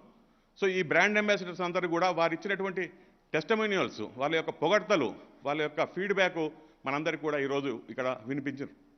ఇదే కాకుండా మరి యాజ్ ఏ ఎంఎస్ఎంఈ సెక్టర్గా మనందరం ఇక్కడ ఉన్న వాళ్ళందరం కూడా చాలామంది మరి ఒక పెద్ద పరిశ్రమలు స్థాపించటనే మనకు అభివృద్ధి కనపడదు. ఎందుకంటే ఈరోజు ఎంఎస్ఎంఈ రంగము దేశంలో అత్యధిక ఉపాధి కల్పిస్తున్నటువంటి రంగం. తక్కువ పెట్టుబడితో ఎక్కువ మందికి ఉపాధి కల్పించే రంగము చిన్న పరిశ్రమలు. మరి చిన్న పరిశ్రమలు లేకుండా పెద్ద పరిశ్రమలు మనుగడ సాధించలేవు, పెద్ద పరిశ్రమలు లేకుండా చిన్న పరిశ్రమలు ఈ రాష్ట్రంలో మనుగడ సాధించలేవు. ఈ ఇంటర్ డిపెండెన్సీ అని ఉన్నది కాబట్టే ఒకవైపు మన మంత్రి గారు పెద్ద పరిశ్రమలు ఈ రాష్ట్రానికి తీసుకురావడంలో, విదేశీ ఇన్వెస్టర్ను ఈ రాష్ట్రానికి తీసుకురావడంలో, అట్లాగే ఇక్కడ ఉన్నటువంటి మైక్రో అండ్ స్మాల్ పరిశ్రమలను ముందుకు తీసుకెళ్లడానికి అనేక ప్రణాళికలు వారు తీసుకురావడం జరిగింది. అందులో ముఖ్యంగా micro and small industries Balanagar ఏరియాలో కావచ్చు, ఈసీఐలో ఉన్నటువంటి అనేక పరిశ్రమలు కావచ్చు, పటాన్ చెరువులో ఉన్నటువంటి పరిశ్రమలు, వీటన్నిటి కోసం అనేక మైక్రో పారిశ్రామిక వాడలను ఏర్పాటు చేసి అక్కడ ఉన్నటువంటి అనేక మంది మైక్రో యూనిట్స్కు సొంతంగా స్థలాలు ఏర్పాటు చేసి పారిశ్రామిక వాడలు అభివృద్ధి చేయడం అనేది ఈ రాష్ట్రం వచ్చిన తర్వాత మాత్రమే సాధ్యమైంది. అంతకుముందు ఎక్కడ కూడా చిన్న పరిశ్రమలకు, మైక్రో పరిశ్రమలకు ఎక్స్క్లూజివ్ పారిశ్రామిక వాడలు ఎక్కడ స్థాపించబడలే ఈ రాష్ట్రంలో. తెలంగాణ రాష్ట్రం వచ్చిన వెంటనే మరి ఇప్పటికే గీతానగర్, నవజీవన్ నగర్, రాయరావుపేట్, అట్లాగే బాలనగర్, చిట్కుల్, రావెల్కోల్ ఇవన్నీ కూడా మైక్రో ఇండస్ట్రీస్ కోసం ఏర్పాటు చేసినటువంటి పారిశ్రామిక వాళ్ళు కొన్ని వేల మంది చిన్న పారిశ్రామికవేత్తలకు అందులో అకామిడేషన్ ఇవ్వడం జరిగింది. వీటితో పాటే తెలంగాణ పారిశ్రామికవేత్తల సమాఖ్య కూడా తెలంగాణ రాష్ట్రం ఏర్పడిన తర్వాత అంతకుముందు ఎక్స్పాన్షన్ ఇండస్ట్రీస్లో ఎక్స్పాన్షన్ చేసుకోకుండా డైవర్సిఫికేషన్ కాకుండా విద్యుత్ కోతతో సతమతమవుతున్న టైంలో తెలంగాణ ప్రభుత్వానికి తెలంగాణ రాష్ట్రం వచ్చిన వెంటనే అప్పీల్ పెట్టుకున్నప్పుడు దాదాపుగా 350 ఎకరాల ల్యాండు ఆ రోజున తెలంగాణ పారిశ్రామికవేత్తల తరఫున వాళ్ళ మెంబర్స్ ఎంఎస్ఎంఈ యూనిట్స్కి ఇవ్వడం జరిగింది. ఈరోజు ఆ 350 ఎకరాల పార్కు 2000 ఎకరాల పార్క్గా 2000 acres MSME exclusive industrial park ఈరోజు నియర్ రామోజీ ఫిలిప్ సిటీ ఈ రాష్ట్ర ప్రభుత్వం ఏర్పాటు చేయడానికి ముందుకు వచ్చింది. దాంట్లో దాదాపుగా 2500 కోట్ల రూపాయల పెట్టుబడి, 2500 crores investment, 30,000 direct employment, another 15 to 20,000 indirect employment ఆ పార్క్ ద్వారా ఈ రాష్ట్రంలో ఉన్నటువంటి మునుగోడు కాన్స్టిట్యున్సీలో ఏర్పాటు చేయడానికి అవకాశాలు ఉన్నాయి. మరి ఇంత పెద్ద పార్కు ఇది సౌత్ ఇండియాలోనే ది లార్జెస్ట్ ఎంఎస్ఎంఈ ఇండస్ట్రియల్ పార్క్గా ఆవిర్భవించబోతుంది ఇంకొక 2 సంవత్సరాల లోపల. ఇదే కాకుండా టీఎస్ఐ పాలసీలో ప్రతి పారిశ్రామిక వాడ ఏర్పాటు చేసినప్పుడు గతంలో లాగా కాకుండా పారిశ్రామిక వాడకు పక్కనే వారు ఉండటానికి ఒక industrial township, integrated industrial township walk to work కాన్సెప్ట్ను రూపొందించడంలో మన జయేష్ రంజన్ గారు దాని మీద వర్క్ చేశారు. ప్రతి ఇండస్ట్రియల్ పార్కులో కూడా వాక్ టు వర్క్ కాన్సెప్ట్ తీసుకురావాలి. అక్కడ ఉన్నటువంటి కార్మికులు అక్కడే పనిచేయాలి. సిటీలో ఉండి కంజెషన్ పెంచకుండా ఉండటానికి, పొల్యూషన్ తగ్గించడానికి, అట్లనే పారిశ్రామిక వాడలో కూడా పొల్యూషన్ అరికట్టడానికి ఈ వాక్ టు వర్క్ కాన్సెప్ట్ ద్వారా ప్రప్రథమంగా టీఎస్ఐ పాలసీలో ఇది పొందుపరచడం జరిగింది. ఇంటిగ్రేటెడ్ ఇండస్ట్రియల్ టౌన్షిప్ అనే కాన్సెప్ట్ ఈరోజు తెలంగాణ రాష్ట్రం ఏర్పాటు చేస్తున్న ప్రతి పారిశ్రామిక వాడలో కూడా, కొత్తగా ఏర్పాటు చేసే ప్రతి పారిశ్రామిక వాడలో కూడా ఇండస్ట్రియల్ టౌన్షిప్స్ ఏర్పాటు చేయడానికి పాలసీ రూపొందించడం జరిగింది. దానికి అనుగుణంగానే ఈరోజు ఈ కొత్తగా ఏర్పాటు చేసిన ఎంఎస్ఎంఈ పార్కులో 200 ఎకరాలు ఆల్రెడీ ఇండస్ట్రియల్ టౌన్షిప్ కోసం ల్యాండ్ సేకరించడం జరిగింది. అది వచ్చినట్టయితే తప్పకుండా ఇదే మోడల్లో ప్రతి పారిశ్రామిక వాడలో కూడా ఏర్పాటు చేసినట్టయితే తప్పకుండా అది మనందరికీ ఉపయోగపడుతుంది. సో ఇది కాకుండా ఈరోజు మనం చూసినట్టయితే పెద్ద పరిశ్రమలతో పాటు చిన్న పరిశ్రమలను వారితో పాటు తీసుకెళ్లడానికి, వారిని కూడా అభివృద్ధి చెందడానికి, వారి ద్వారా ప్రభుత్వం యొక్క బాధ్యత ఏదైతుందో ఎంఎస్ఎంఈ ద్వారా ఎంప్లాయ్మెంట్ ఆపర్చునిటీస్ క్రియేట్ చేయడానికి ఈరోజు ప్రభుత్వం మీద ఉన్నటువంటి బాధ్యత ఏదైతుందో దాన్ని ఈ ఎంఎస్ఎంఈ రంగం భుజాన వేసుకుంటేందుకోసం మేము తోడ్పడుతున్నాం. దానికి అనుగుణంగా ప్రభుత్వం కూడా మా అందరికీ సహాయ సహకారాలు అందజేస్తుంది. ముఖ్యంగా ఈ వేదిక ద్వారా తెలంగాణ రాష్ట్ర ప్రభుత్వం అనేక విషయాల గురించి అందరూ మాట్లాడాను. నేను చివరగా ఉన్నటువంటి స్పీకర్ను నేను ఓన్లీ ఎంఎస్ఎంఈ సెక్టర్ గురించే మాట్లాడటానికి ప్రయత్నం చేశాను. ఇదే కాకుండా ఇప్పటికే అన్ని రంగాల్లో కూడా ప్రతి రంగంలో కూడా తెలంగాణ అభివృద్ధి సూచీలు మనందరికీ కళ్ళ ముందల ఇప్పటికే మాట్లాడినటువంటి వక్తలందరూ కూడా మన ముందు పెట్టడం జరిగింది. సో ఈ సందర్భంగా మళ్ళీ ఒకసారి కేటీఆర్ గారిని, ఇండస్ట్రీస్ డిపార్ట్మెంట్ యొక్క ముఖ్య అఫీషియల్స్ అందరికీ, అందులో ఈ తెలంగాణ పారిశ్రామిక ప్రగతిలో ఎవరైతే భాగస్వాములు అయినారో జీఎంస్, ఇండస్ట్రీస్ సెక్రటరీ గారు, టీఎస్ఐసి అఫీషియల్స్ మరియు ఇండస్ట్రీకి సంబంధించిన చైర్మన్, ఇండస్ట్రీస్ ఐడిసి చైర్మన్ వీళ్ళందరికీ కూడా తెలంగాణ పారిశ్రామికవేత్తల ద్వారా అభినందనలు తెలియజేసుకుంటూ మళ్ళీ ఒకసారి ఇది ఇలాగే కంటిన్యూ చేయాలని ఎంఎస్ఎంఈ పరిశ్రమలకు ఉన్నటువంటి ఇంతకుముందే చెప్పిండ్రు. ఎంఎస్ఎంఈ పరిశ్రమల యొక్క కానీ ఇది ప్రగతి నివేదిక సభ కాబట్టి మనం వేరే విషయాలు తర్వాత మాట్లాడుకుందామని, తప్పకుండా తర్వాత మాట్లాడతాం. కాకపోతే కేటీఆర్ గారికి, మా మంత్రి గారికి, తెలంగాణలో ఉన్నటువంటి ఎంఎస్ఎంఈ యొక్క ప్రతినిధులందరూ కూడా మిమ్మల్ని అనేక సార్లు కలవాలనే ప్రయత్నం చేస్తున్నారు. వారు అనేక చిన్న చిన్న సమస్యలు, ఎందుకంటే మనకు ఆనవాయితీగా సాంప్రదాయంగా మనకు వచ్చినటువంటి సమస్యలు అనేకం ఇంకా మిగిలిపోయి ఉన్నాయి. వాటిని తెలంగాణ ప్రభుత్వం మాత్రమే సాల్వ్ చేయగలిగే సత్తా ఉంది. అనేక సంవత్సరాల నుంచి పెండింగ్ ఉన్నటువంటి సమస్యలు ఉన్నాయి. వాటిని దృష్టి పెట్టి సాల్వ్ చేసినట్టయితే అనేక మంది పారిశ్రామికవేత్తలకు అది ఉపయోగకరంగా ఉంటుంది. ఇంకా అనేక మందికి ఉపాధి కల్పించే అవకాశం ఉంటుంది. కాబట్టి ఈ అవకాశం ఇచ్చినటువంటి డిపార్ట్మెంట్కు మరి ఒకసారి ధన్యవాదాలు తెలుపుకుంటూ జై Telangana. Jai Telangana, and thank you so much, sir, for the wonderful presentation and the insights that you've just shared with us here. And now, ladies and gentlemen, we have arrived at the pinnacle of the ceremony. The moment has finally arrived. Yes, we shall now witness the official launch of the annual report 2021-2022. So, yes, our Honorable Minister is here, Jai Ranjan ji is here. We have all our other dignitaries. So, I would request our dignitaries to please step forward to do the honors. Yes, ladies and gentlemen, this is the official launch of the annual report 2021-22.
And yes, ladies and gentlemen, once again the moment has arrived where our Honorable Minister will be talking to all of us. So please put your hands together in welcoming Honorable Minister for Municipal Administration and Urban Development and IT and Commerce, Government of Telangana, Shri KTR Garu. Thank you.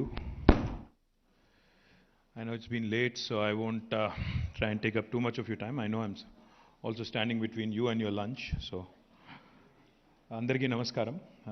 వేదిక పైన ఉన్న గౌరవనీయులు పరిశ్రమల శాఖ ముఖ్య కార్యదర్శి జయేష్ రంజన్ గారు, గౌరవనీయులు టీఎస్ఐఏసి చైర్మన్ బాలమల్లు గారు, గౌరవనీయులు టీఎస్ఐడిసి చైర్మన్ లక్ష్మీనారాయణ గారు, commissioner of industries Krishna Bhaskar గారు, గౌరవనీయులు టీఎస్ఐఏసి ఎండి గారు నరసింహారెడ్డి గారు, గౌరవనీయులు ఫికీ అధ్యక్షులు మురళీకృష్ణారెడ్డి గారు, గౌరవనీయులు ఫిటాప్సీ అధ్యక్షులు అనిల్ అగర్వాల్ గారు, గౌరవనీయులు డికీ జాతీయ అధ్యక్షులు నర్రా రవికుమార్ గారు, గౌరవనీయులు తెలంగాణ ఇండస్ట్రియలిస్ట్ ఫెడరేషన్ అధ్యక్షులు సుధీర్ రెడ్డి గారు, గౌరవనీయులు పెద్దలు శేఖర్ రెడ్డి గారు, వేదిక ముందుండి ఈరోజు ఈ కార్యక్రమంలో పాల్పంచుకుంటున్న చాలామంది పెద్దలందరికీ పేరు పేరున I think many of you have spoken, so I'll not go into the names, but to all the representatives, to all my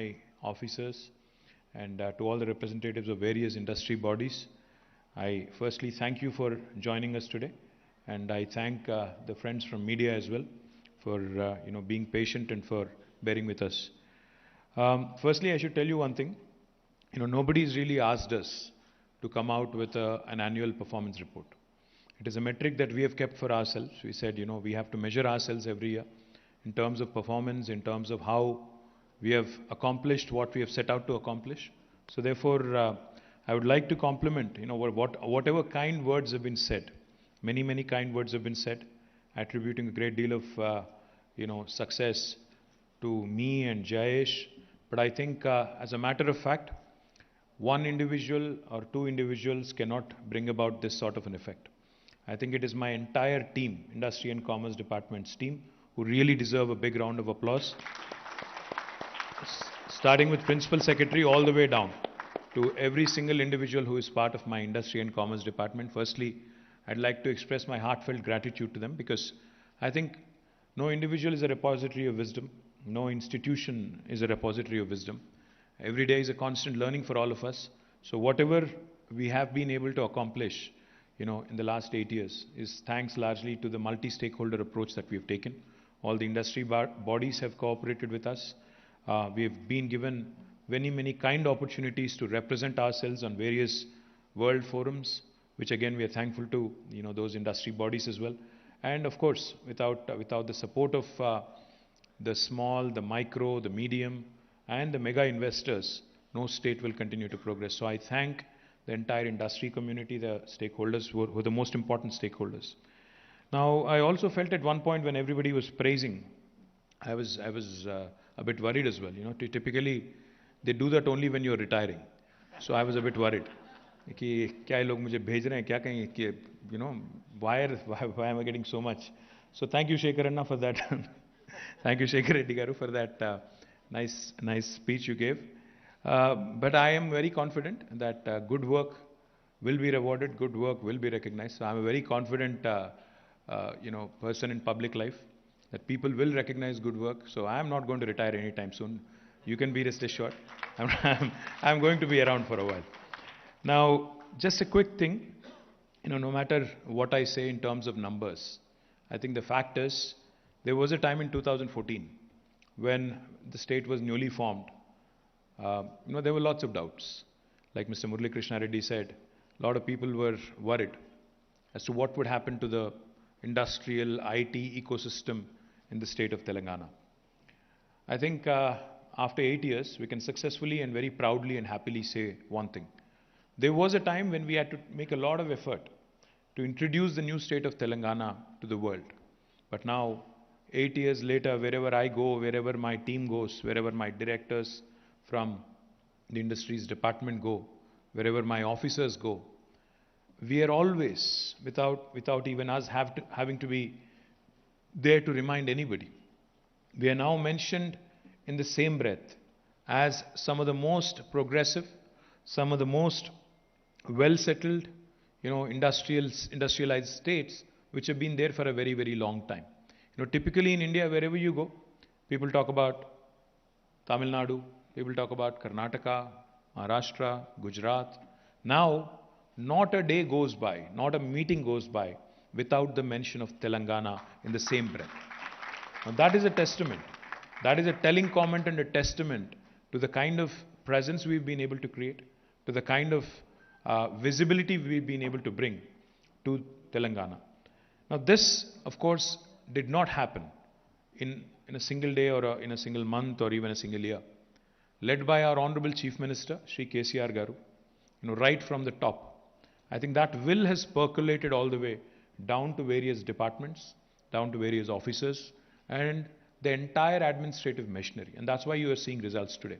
So it's not one individual or a few ministers or a few bureaucrats. I think the 3.5+ lakh government employees that work in the government of Telangana, all of them are definitely deserving of due credit for the number of stellar achievements that Telangana has had in the last 8 years.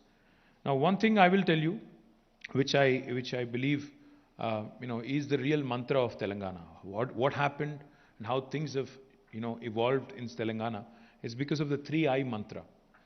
The first I is innovation. The second I is infrastructure. The third I is inclusive growth. On innovation piece, a lot of people assume, a lot of people suppose that innovation is only confined to some aspects of business or some aspects of, technology, to be more precise. A lot of people think innovation is all about technology innovation. No. Innovation is actually about disrupting the way you think, disrupting the way you work, disrupting the way you process your thoughts. What do I mean? Innovation can be practiced by anybody. Innovation can be practiced by government. Innovation can be practiced by institutions. Innovation can, of course, be practiced by individuals as well. That is exactly what Telangana has done. We have disrupted our policy. When this government came in 2014, our Honorable Chief Minister, in a similar room like this, held a marathon 7-hour session with various industry bodies. The CII, the FICCI, the FITAPSI, the DICCI, and many others, HICIA, NASSCOM, many others. He sat with them for over 7 hours. He discussed threadbare with his entire team of officers I think this was in 2014, June or July, right after the state was formed. He sat for 7 hours. He sat and he didn't speak much. He actually heard more. He actually was getting the feedback from the industry. He kept asking them, probing them, what is it that you need? What is it that you need to make it work, to make Telangana a safe haven, an investment magnet, etc., etc. And whatever you have said that day, he has taken it in letter and spirit, imbibed it, and has come out with one of the best policies, best innovations that he could have in the form of TS iPass. Now, when I go out to any country, to any state, to any city, and when I speak about TS iPass, not only does my heart swell with pride, but the other party who's actually on the other side of the table, typically their eyes pop open when I tell them that in Telangana, we have conferred upon the investor a right to self-certification. No state in India has done that in 75 years of independence. In Telangana, we have brought about a system of deemed approvals. If your permission is not given in 15 days, on the 16th day it's a deemed approval. No state in India will tell you that. In Telangana, we've had the guts, the gumption, the audacity to take the bureaucracy and red tape head on. We said, if any bureaucrat is found responsible for a delay beyond the 15-day stipulated window as per statute, we will actually fine you. We'll actually levy a penalty of rupees 1,000 per day. I don't think any Prime Minister or any Chief Minister in independent India has had the gumption to say that. Not just say that, but also incorporate that in a piece of legislation which makes it binding as per law. That is Telangana for you. That is innovation. That is disruption for you. Not only have we innovated on the industrial policy, you look at our municipal policy, you look at our irrigation policy, you look at our rural development policy, you look at our textile policy, you look at our mining policy, every sphere of life which is relevant and pertinent to a common man. We've actually innovated, we've come out with some truly pioneering work. Talking about TS iPass, which is, of course, off context here. When I met with KPMG chairman back in 2016-17, I think it was, in New York, and when I was telling him the salient features of TS iPass, and when I said, no state in India will offer you this, deemed approval, self-certification, penalties, etc., etc. He smiled and he said, no state in the United States also will offer you this. You might want to say that very loud and very clearly. That is Telangana for you. We have set new benchmarks. We have raised the bar high in policy making, not only for the rest of the country, but for many other countries across the world as well. And I always say this. A lot of people think when we come out with a new policy in itself is not enough. Because people can come out with nice slogans. It's easy. Slogans are easy to come out with. They roll off a tongue very easy. But you have to back them up with good policies. And you have to, more importantly, back them up with good enforcement. As a result of TS iPass today, because a lot of people think when it comes to investing in India, people always, every government, every chief minister, every prime minister promises a single window. But joke ये है कि वो single window के पीछे हमेशा multiple window छुपे रहते हैं. That is a joke. कहीं भी जाओ आप, लोग बोलेंगे हाँ भाई ठीक है आप single window बोलते हो, but पीछे बहुत सारे और लोग छुपे रहते हैं और वो लोग आपको काम नहीं करने देते हैं. बट तेलंगाना में जब हमने ये TS iPass लागू किया, we have trained our people all the way from top to bottom. Today the reason why I'm thanking my department and my employees is because they've truly accepted the change. Human beings typically are resistant to change. We don't change. We don't handle transition very easy. But my department and also 32 other departments and government officials who are used to doing business in a certain way have understood the intent of the Honorable Chief Minister and have actually worked with us over the last 7.5, 8 years, which I think has really brought in a lot of results.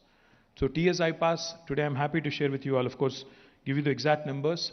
More than 2.32 lakh crores of investment through TS iPass in the last 7.5 years. More than 19,000 clearances been given. More than 1.6 million direct jobs that have been created. This is truly a testament to a government that works. In fact, Mr. Murali Krishna Reddy was saying, the acronym or the coinage, startup state. Sir, startup state is not only because we are open to change, we are willing to experiment, we are willing to innovate and disrupt. It's also because we are very agile. You've given us a suggestion today on streetpreneurs. I mean, you said street entrepreneurs. I love the word streetpreneurs because, you know, ecopreneurs, streetpreneurs, agripreneurs. I think we'll take it up in the right earnest. We'll certainly, nanopreneurs. No, we certainly will take it in the right spirit. And I assure you, myself and Jayesh Ranjan, we will form a body of, you know, industry representatives, and we will ensure that the man on the street, the women on the street, like you put it, the micro, the smallest of the entrepreneurs, we will work with you in ensuring that their lives are made better. I think there's no bigger satisfaction to any government than this. So Jayesh, I request you to form that industry body, get a little bit more from Mr. Reddy on what he had in mind, and we'll certainly do it, sir. I think that's the collaborative approach that we've taken. Now, on innovation, like I said, you know, it's been one of our fundamental things. We've innovated and we've done our best in terms, we have put our best foot forward in terms of ensuring that policy innovation happens continuously, and we'll continue to learn. Recently, I was with Mr. Ravi Kumar Narra on 14th of April, and he had proposed something. He's the president of the Dalit Industrial Chamber of Commerce, so he had proposed something. He said, to encourage more entrepreneurs from Dalit community and tribal community, we have to make a few more changes to T-Pride. We have not only readily accepted, we have also issued the relevant government orders immediately. That's how government of Telangana works. That's how we actually learn. We believe learning is continuous. We know that our shelf life is limited.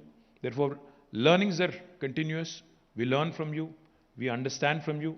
And especially, you know, with COVID and everything else that has happened, we understand the travails and the problems that industry is also going through. So we will continue to work with you. Now, the second piece of the III mantra is infrastructure. Now, infrastructure is extremely important if we really have to make India, you know, get into that first world orbit. I've said this in the past. For those of you who've heard me, forgive me, but I'll say it again. I think India, if it really has to achieve the greatness that it always believed it deserves, I think we have to step up. We really have to compete on a world scale. If we really want to be in the first world of nations, we're still a third world country. Our per capita income is only $1,800. We're still a third world country. Now, if India really wants to step up and dream big and achieve big, more importantly, I think fundamental changes in infrastructure are important. If a Telangana, which is the youngest state in India in 75 years after 75 years of independence, can achieve or can create the world's largest pharma cluster, Hyderabad Pharma City, if Telangana, the youngest state of India, can conceptualize and create India's largest textile park, India's largest medical devices park, why can't other states do it? Why can't Government of India do it? Why can't Government of India think on scale? Now, why do I want Government of India to think on scale? Unless you create infrastructure on scale, you cannot achieve economies of scale.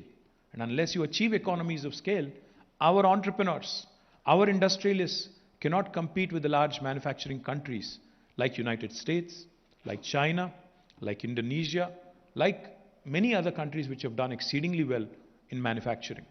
Now, if India really wants to create a workforce in rural areas, in semi-urban areas, in suburban areas, this is the key. This has to be the key. Incentivize performing states. Please remember, stronger the states, stronger the country. In a federal republic, you know, Prime Minister keeps talking about Team India. Prime Minister also refers to cooperative federalism. If he truly believes and if he truly means what he says, then he has to and his government has to incentivize performing states, not disincentivize us, not penalize us for performing well. My humble submission and my humble request to the Honorable Prime Minister, to Government of India, to all the powers to be in New Delhi, please remember that the stronger the states perform, the better the states perform, the better it is for the country in terms of our overall growth story. So please support and encourage states irrespective of their political affiliations. हाँ, हम लोग criticize करेंगे. Democracy है. भारत दुनिया का सबसे बड़ा जनतंत्र है. हाँ, जब आप अच्छे काम करेंगे तो तारीफ करेंगे, सपोर्ट करेंगे. जब आप ठीक नहीं काम करते हो तो क्रिटिसाइज करेंगे. मैंने अभी कहा इनसे, Murali Krishna Reddy ji se jab wo keh rahe the yahan pe I'll save criticism for another day, I said no, please tell us what is the scope for improvement. I think that has to be the philosophy, that has to be the approach. If India really has to grow, I think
irrespective of whether I like him or not, whether he personally likes us or not, we have to work together. There's no other choice. There is an elected chief minister here, there's an elected prime minister there.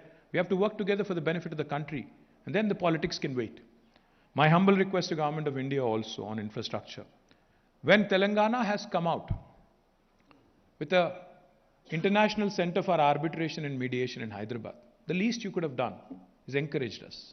The least you could have done is given us a pat on the back and said, अच्छा काम कर रहे हो, कुछ मदद चाहिए तो हम भी करेंगे, कुछ कंपनी आपके तरफ भी भेजेंगे ताकि वहाँ आर्बिट्रेशन आसानी से हो, क्योंकि ईज ऑफ डूइंग बिजनेस में एंट्री इनटू अ स्टेट ही नहीं, एंट्री इनटू अ कंट्री ही नहीं, एग्जिट भी उतनी आसान होना चाहिए. अगर कोई डिस्प्यूट आ जाता है, कोई डिस्प्यूट अगर आ जाती है तो उसका रिड्रेसल भी जल्दी से होना चाहिए. That dispute redressal mechanism also has to be robust. That's why we have created Hyderabad Center for International Center for Arbitration and Mediation. But without giving us a pat, without even giving us a pat, without even sanctioning us any budget, you go ahead and create a competing institution in Gujarat and sanction funds for it. मैं चाहता हूं कि गुजरात भी आगे बढ़े, मैं चाहता हूं कि महाराष्ट्र भी आगे बढ़े, मैं चाहता हूं कि छत्तीसगढ़ भी आगे बढ़े, पर तेलंगाना भी आगे बढ़े. क्योंकि भारत के निर्माण में, हिंदुस्तान के निर्माण में, I think it's important for us to realize that all states have to do well, not select few. So my humble request to Government of India, आप गिफ्ट सिटी अगर गुजरात में खड़ा करना चाहे तो खड़ा कीजिए, बट बाकी जो गिफ्ट हैं हिंदुस्तान में, अच्छे अच्छे शहर है, हैदराबाद है, बेंगलोर है, चेन्नई है, कहीं और भी है, इनको भी आप बढ़ावा दें, इनको भी आप मदद दें, आप हमें भी प्रोग्रेस के, विकास के रास्ते में साथ ले चले. सबका साथ सबका विश्वास जो आप कहते हो, उसको बस लिप सिंपैथी पे ही, लिप सर्विस पे ही ना रखो, उसको ट्रांसलेट करो रियलिटी में, उसको एक्चुअली आगे ले जाने में भी आप मदद हमारी दे, बढ़ावा हमारी दे.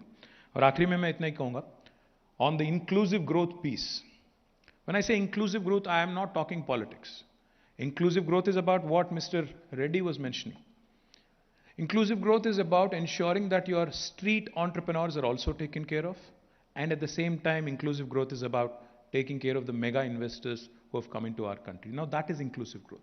Unless we do both and do a fine balance, inclusive growth is about ensuring industry also prospers, our environment also grows. You were talking about Haritaharam. I was delighted to hear industry representatives talk about Haritaharam.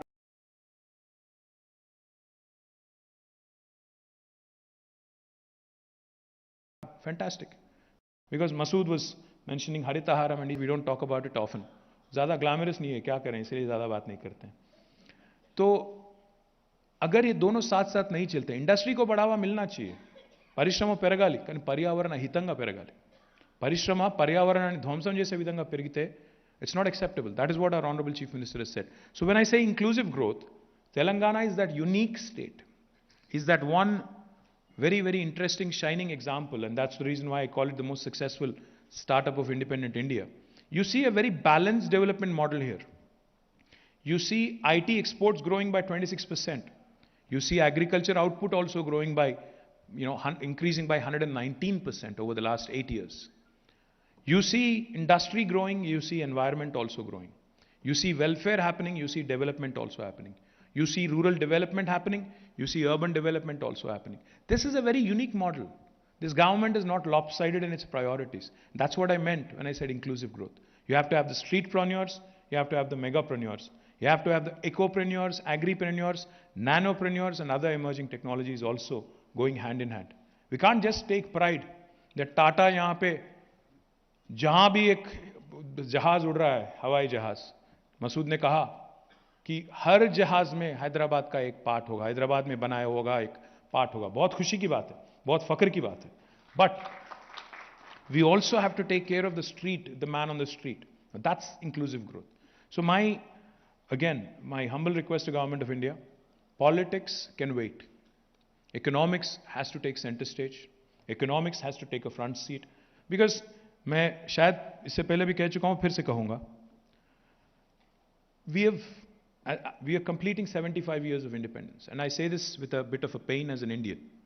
August 15th this year we'll be completing 75 years of independence. I am an Indian first, Telanganite second, Telugu, etc. later. As an Indian, it pains me to see that our priorities are a bit misplaced. 1987 में शायद कुछ लोग यहाँ पे शायद born भी नहीं होंगे, पैदा भी नहीं होंगे तब, बट 1987 में हिंदुस्तान और चीन, India and China, we were of a very similar size economically. We were both $470 billion in 1987. But today, 35 years later, China, their economy size is $16 trillion. They're second only to the United States. India is at $3 trillion. They've surpassed our growth in the last 35 years by about 5.78 times. Now what happened? How come similar countries, which are very similar in nature in terms of population, in terms of, say, economy size, what changed? What was different? My belief, my personal belief and my understanding is that China is focused on what's important.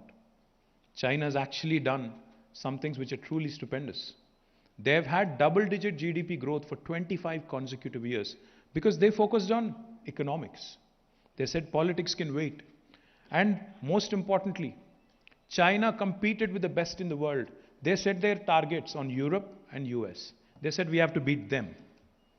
हम लोग क्या कर रहे हैं? 87 में similar size थे.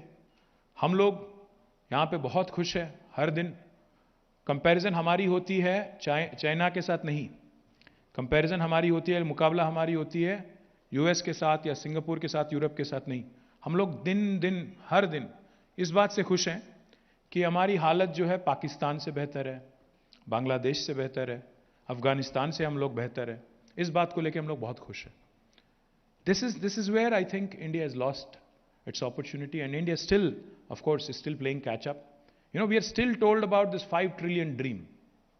अच्छी बात है, ख्वाब देखना अच्छी बात है, बट कैसे होगा अगर आप कंपटीशन में भी कुछ हिस्सों में, कुछ सेक्टर्स में आप अगर बांग्लादेश से भी पीछे चले जाते हो, so how will you be able to achieve that dream? When I said $470 billion is the size of China and India in 1987, let me also tell you one thing. Today China's per capita income is $9,000. India's per capita income is only $1,800. It's not about the overall size of the economy. It's also about per capita, which unfortunately we are still languishing in. And United States is around $60,000, by the way, just so that you know.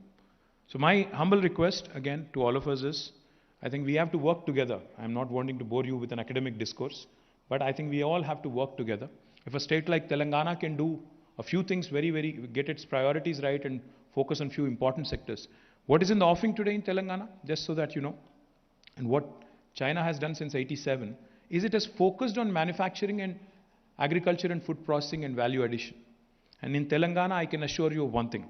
Under the leadership of our Honorable Chief Minister, since we have gotten our priorities right, you will see 5 different kinds of revolutions happening in agri and food processing sectors over the next 1 decade.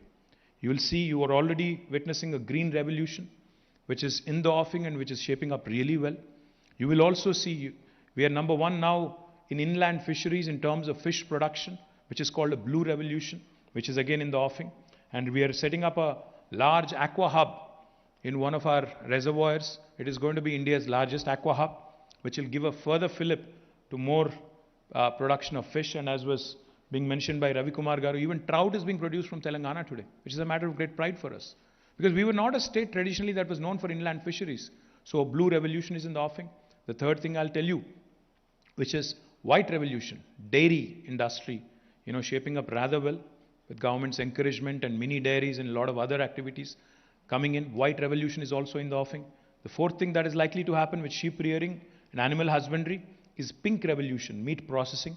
And the fifth revolution that is likely to come up with government's focus on edible oil is yellow revolution. Oil palm is the yellow revolution. So these 5 revolutions, yellow, pink, blue, green and white, is what will propel Telangana into the next phase of growth. It is not just life sciences, it is not just IT, it is not just aerospace or textiles.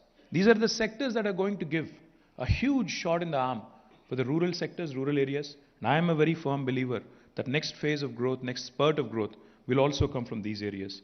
Now just quickly telling you some of the summaries, some of the points that I wanted to mention with respect to numbers. I have lots of them right in front of me. Our per capita back in 2014, when the state was formed, was 1,24,000 rupees. Today, Telangana's per capita has risen by 128% to 2,78,000 rupees in a space of about 8 years. Our gross state domestic product, GSDP, was 5 lakh crores, 5,06,000 crores back in 2014. Today, it is 11.55 lakh crores. Again, 130% increase. No state in India has been able to see this kind of growth rate. And let me remind you, all of this despite 3 important impediments. 1, demonetization, I think which has hurt the economy badly and we are seeing still some fallout of it. 2, COVID, which lasted for 2 years and which is still lasting. And 3, very little or zero support from Government of India. In spite of these 3 impediments, in spite of these 3 challenges, we have not lost hope, we have not lost heart, and we continue to toil hard, and that's why 128% increase in our per capita, 130% increase in our GSDP, and significant portion of that, of course, comes from agriculture and allied sector, contributes to about 16.3%. Again, that has increased to almost 18.3%.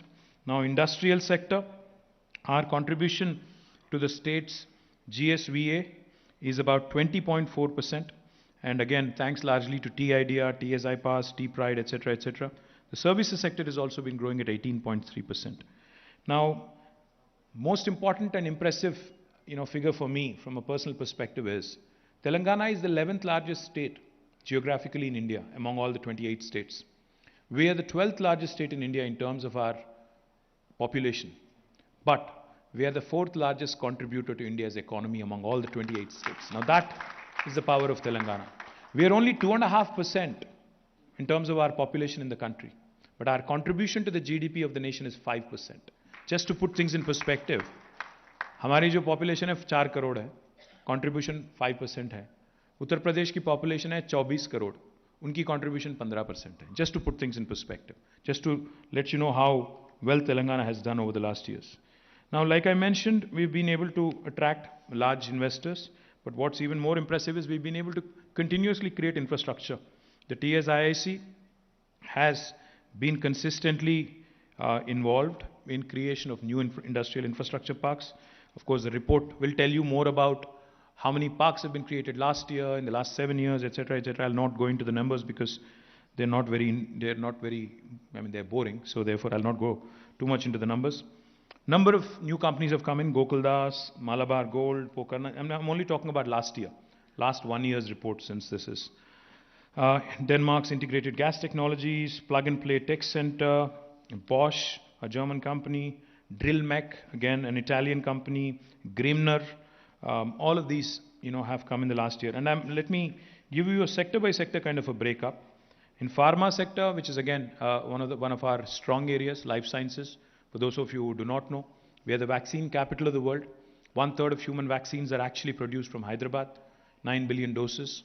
We also have the largest number of US FDA-approved manufacturing facilities for any province in the world. The second largest number is actually in New Jersey, United States. So we are a vaccine capital, we are a life sciences capital, we are also the bulk drugs, pharmaceutical capital of India. So with all these, strengths, we try to further consolidate. Ivanhoe Cambridge, a Canadian company, has announced $100 million in investment. Syngene is expanding operations. Japan Bio is also expanding. Companies like Porus Life Sciences, CVR Life Sciences, Dandu Biosciences, Laurus Synthesis are investing around 500 crores. JAMP Pharmaceuticals, a Canadian company, has expanded. S3V Vascular Technologies has announced a new investment of 250 crores in medical devices park. In food processing, you just saw some very important announcements being made. Amul is setting up a state-of-the-art plant, which also will be the largest in South India. Mars Pet Care is investing 500 crores, again in expansion. They manufacture largely, the pet care, pedigree and other stuff.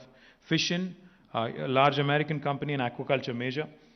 They export a lot of tilapia, and they also export a lot of frozen foods to the United States. Is investing about 1,000 crores, and they are going to be an anchor client of the Aqua Hub that we are proposing at Mid-Maner, the Rajarajeshwara Sagara Reservoir in Rajana Sirsila. Hindustan Coca-Cola Beverages is setting up a state-of-the-art new 1,000 crore bottling plant in Telangana. In aerospace and defense, VEM Technologies has announced a mega project with an investment of 1,000 crores at Zahirabad. We also have had the Rolls-Royce Group's Spanish aerospace subsidiary, ITP Aero, inaugurate their new facility last year. In EVs and automotive investments, Triton, the US-based electric vehicle company, which is investing about 2,100 crores in setting up a new factory in NIMS Zahirabad. Life Auto, which is a German company, is going to invest about 1,500 crores. One Moto has earmarked about 250 crores to set up its first production plant. Grafton Motors, a Hyderabad-based plant, will also invest about 150 crores. The Madras Rubber Factory, MRF Tires, will invest another 1,000 crores in expansion of their existing facility. Also create a new specialty assembly line at Sangareddy. Bility Electric, a US company, will set up world's largest three-wheeler factory in Telangana. I can go on, there's plenty of others. And textiles, Wellspun, Mukesh was speaking, thank you. They're expanding, and their new plant with advanced materials is also ready for the inauguration. They've already invested more than 1,100 crores in Telangana since 2019. Thank you very much. Kundana Techno Techs, another part of the Pashupati Group, has commissioned its PET recycling unit in Chandanvelli in Shabad. They're also growing. Kitex Garments, initially they planned about 2,400 crores of investment. Looks like it's going to grow up. In Warangal, in Chandanvelli, and looks like they're also exploring a third location. Again, I can go on, there's plenty of others. In jute mills are also coming up in Telangana. In pharma and life sciences, more than 215 investment proposals in 2021-22, worth more than 6,400 crores. And it keeps growing because of our strengths, because of our team's tenacious efforts. I thank Shakti and the entire team, Akhil, Shakti, Mihir, and the entire team, for their Gopal, Sujay, and the entire team, all the directors who've been doing extremely well. Genome Valley, will be expanded. We have already announced it. Covaxin and Corbevax, both are being produced from Hyderabad. We've also had a first round of discussions with Serum Institute recently. Hopefully something will come off with them as well. Medical Devices Park, over 50 companies in Sultanpur are setting up their manufacturing plant. We recently inaugurated Asia's largest stent manufacturing facility in Medical Devices Park, run by SMT, a Gujarat-based Indian company, Indian MNC. We're also establishing a biopharma hub, a B hub in Genome Valley. The work is under progress, and hopefully it will be complete in the next 12 months. In food processing, like I said, special food processing zones are in the offing, with each of them a minimum size of 500 acres. Micro food processing enterprises are also being promoted. More than 6,311 SHG members have received rupees 40,000 as seed capital to establish micro enterprises. More than 4,575 existing enterprises have also been shortlisted for upgradation. In automotive and EV, a lot of investments coming in electric vehicles, more than 5,000 crores, generating about 8,000 employment. Aerospace and defense, thank you Masood, to Tata's, and the entire aerospace ecosystem. It continues to, shape up really well. Delivery of the 100th Apache fuselage by Tata Boeing was a matter of great pride for us. Delivery of the 150th empennage of C-130, the Super Hercules helicopter by Tata Lockheed Martin, was also a great matter of pride. Delivery of the first F-16 fighter jet wings from Tata Lockheed Martin was also very, very momentous. And delivery of the first mid-section fuselage of LCA Tejas aircraft by WEM Technologies was also very important milestone which was achieved last year. In handlooms and textiles, the Netannaku Cheyuta program, which benefits the weavers in terms of a thrift scheme. So far, 96.43 crores have been distributed to more than 20,000 plus weavers. Cheneta Mitra, a subsidy program which gives basically subsidy on yarn and chemicals. We have released more than 21.67 crores directly into the bank accounts of 20,000 weavers. Department of Handlooms and Textiles, of course, has launched a new policy, and incentives worth 167.9 crores have already been dispersed. Logistics, again, is a very important sector. Toys is a very important sector. I can go on. But Rich, headed by Ajit Rangnekar and his team, has also been doing extremely well. And another very important initiative that I'm proud of, because Mr. Reddy mentioned the small entrepreneurs. No state in the country has a program called the Telangana Industrial Health Clinic.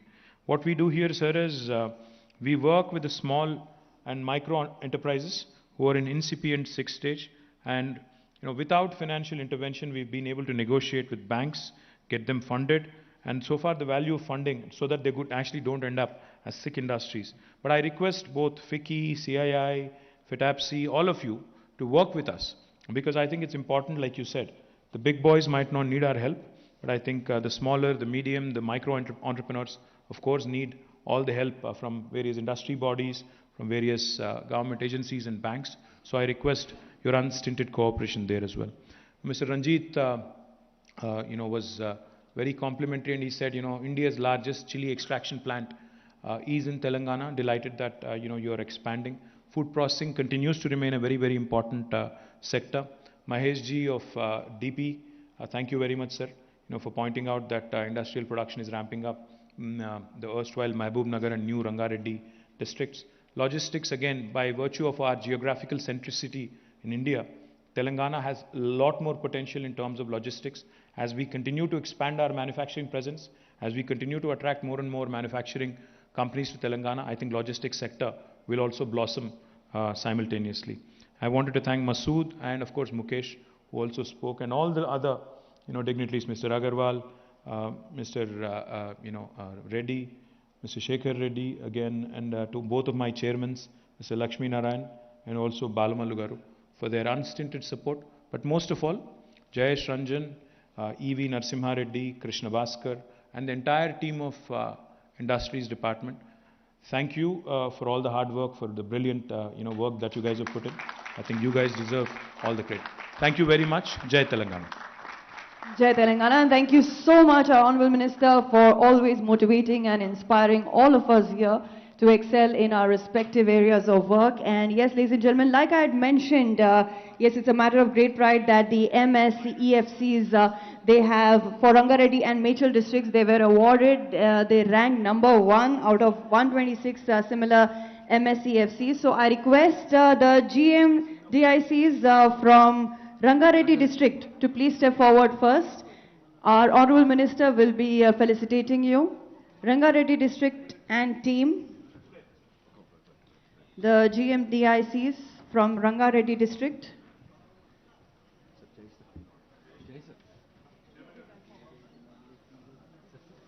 Yes, our Honorable Minister, and I also request Jayesh Ranjan ji to please do the honors.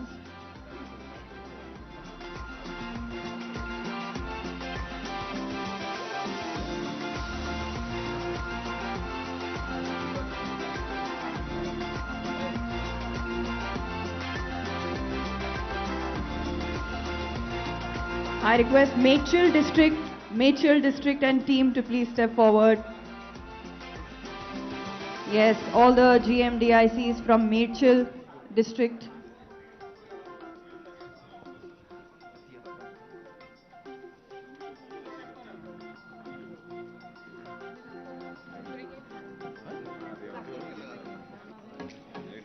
Yes, ladies and gentlemen, so you have heard it, Telangana has arrived. And it is setting the benchmark in infrastructure, innovation, inclusive growth, and then again, Telangana has always been taking economics as the front seat. Like our Honorable Minister has just mentioned, it is indeed a global destination for investments. With that, my dear friends,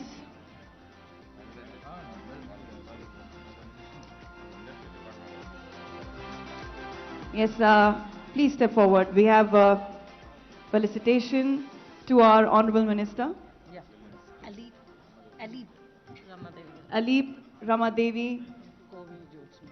Kovi Jyotsna.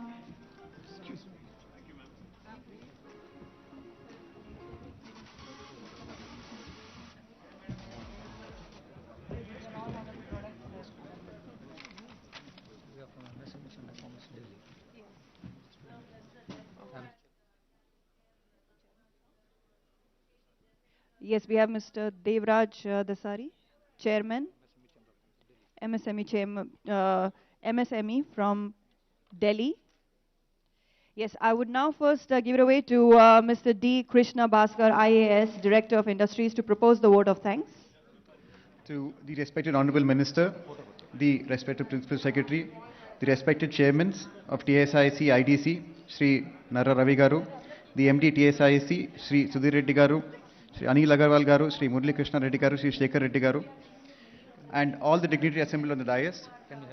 It is now a nationally, internationally recognized fact that the industrial ecosystem in Telangana, under the guidance of the Honorable Chief Minister and the Honorable Minister, is a model for emulation throughout the world.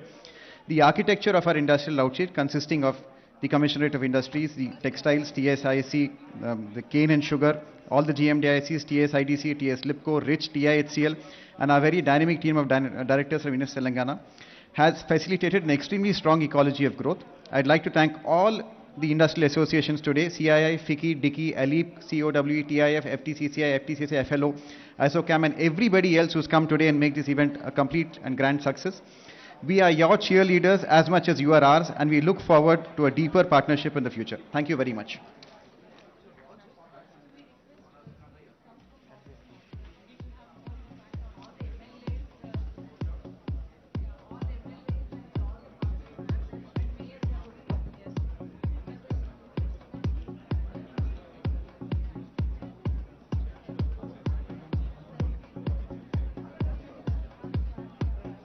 Yes, ladies and gentlemen who are standing here, you may please proceed for lunch. We have few dignitaries who would like to meet our Honorable Minister. Well, you can go ahead and proceed for lunch, my dear friends. Yes, we have with us Chairman MSME from Delhi,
We also have our dignitaries, Shri Jayesh Ranjan, Principal Secretary, INC Department, our other dignitaries present here, and we will be beginning this annual report launch event, Industries and Commerce 2021-2022.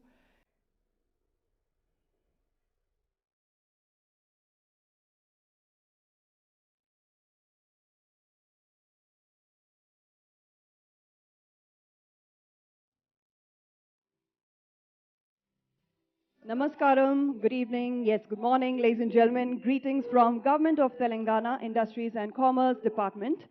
We welcome you to the official launch of the annual report 2021-2022. Yes, Industries and Commerce Department, indeed, Telangana is a global destination for investments.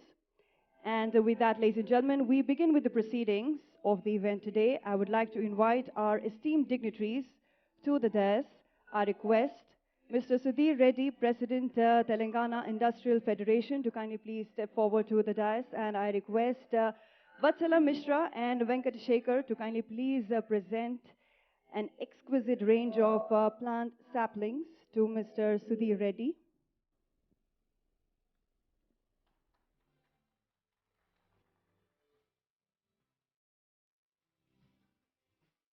I request Mr. Padma Shri Ravi Kumar Nara, National President, DICCI, to please step forward. And I request, yes, Vatsala Mishra and Venkateshekar to do the honors.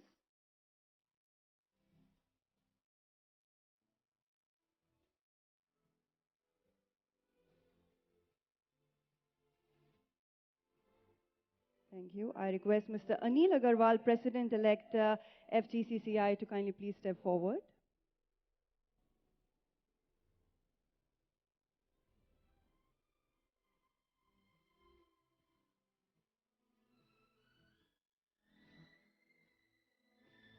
I request Mr. Murali Krishna Reddy, Chairman, FICCI, Telangana State Council, Chairman for MAC Group, to please step forward.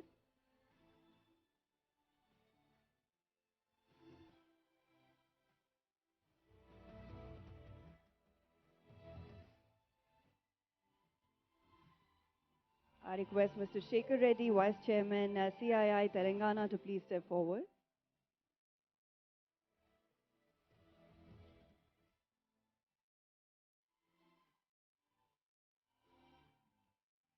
I request Mr. E.V. Narasimha Reddy, Vice Chairman and Managing Director, TSIIC, to please step forward.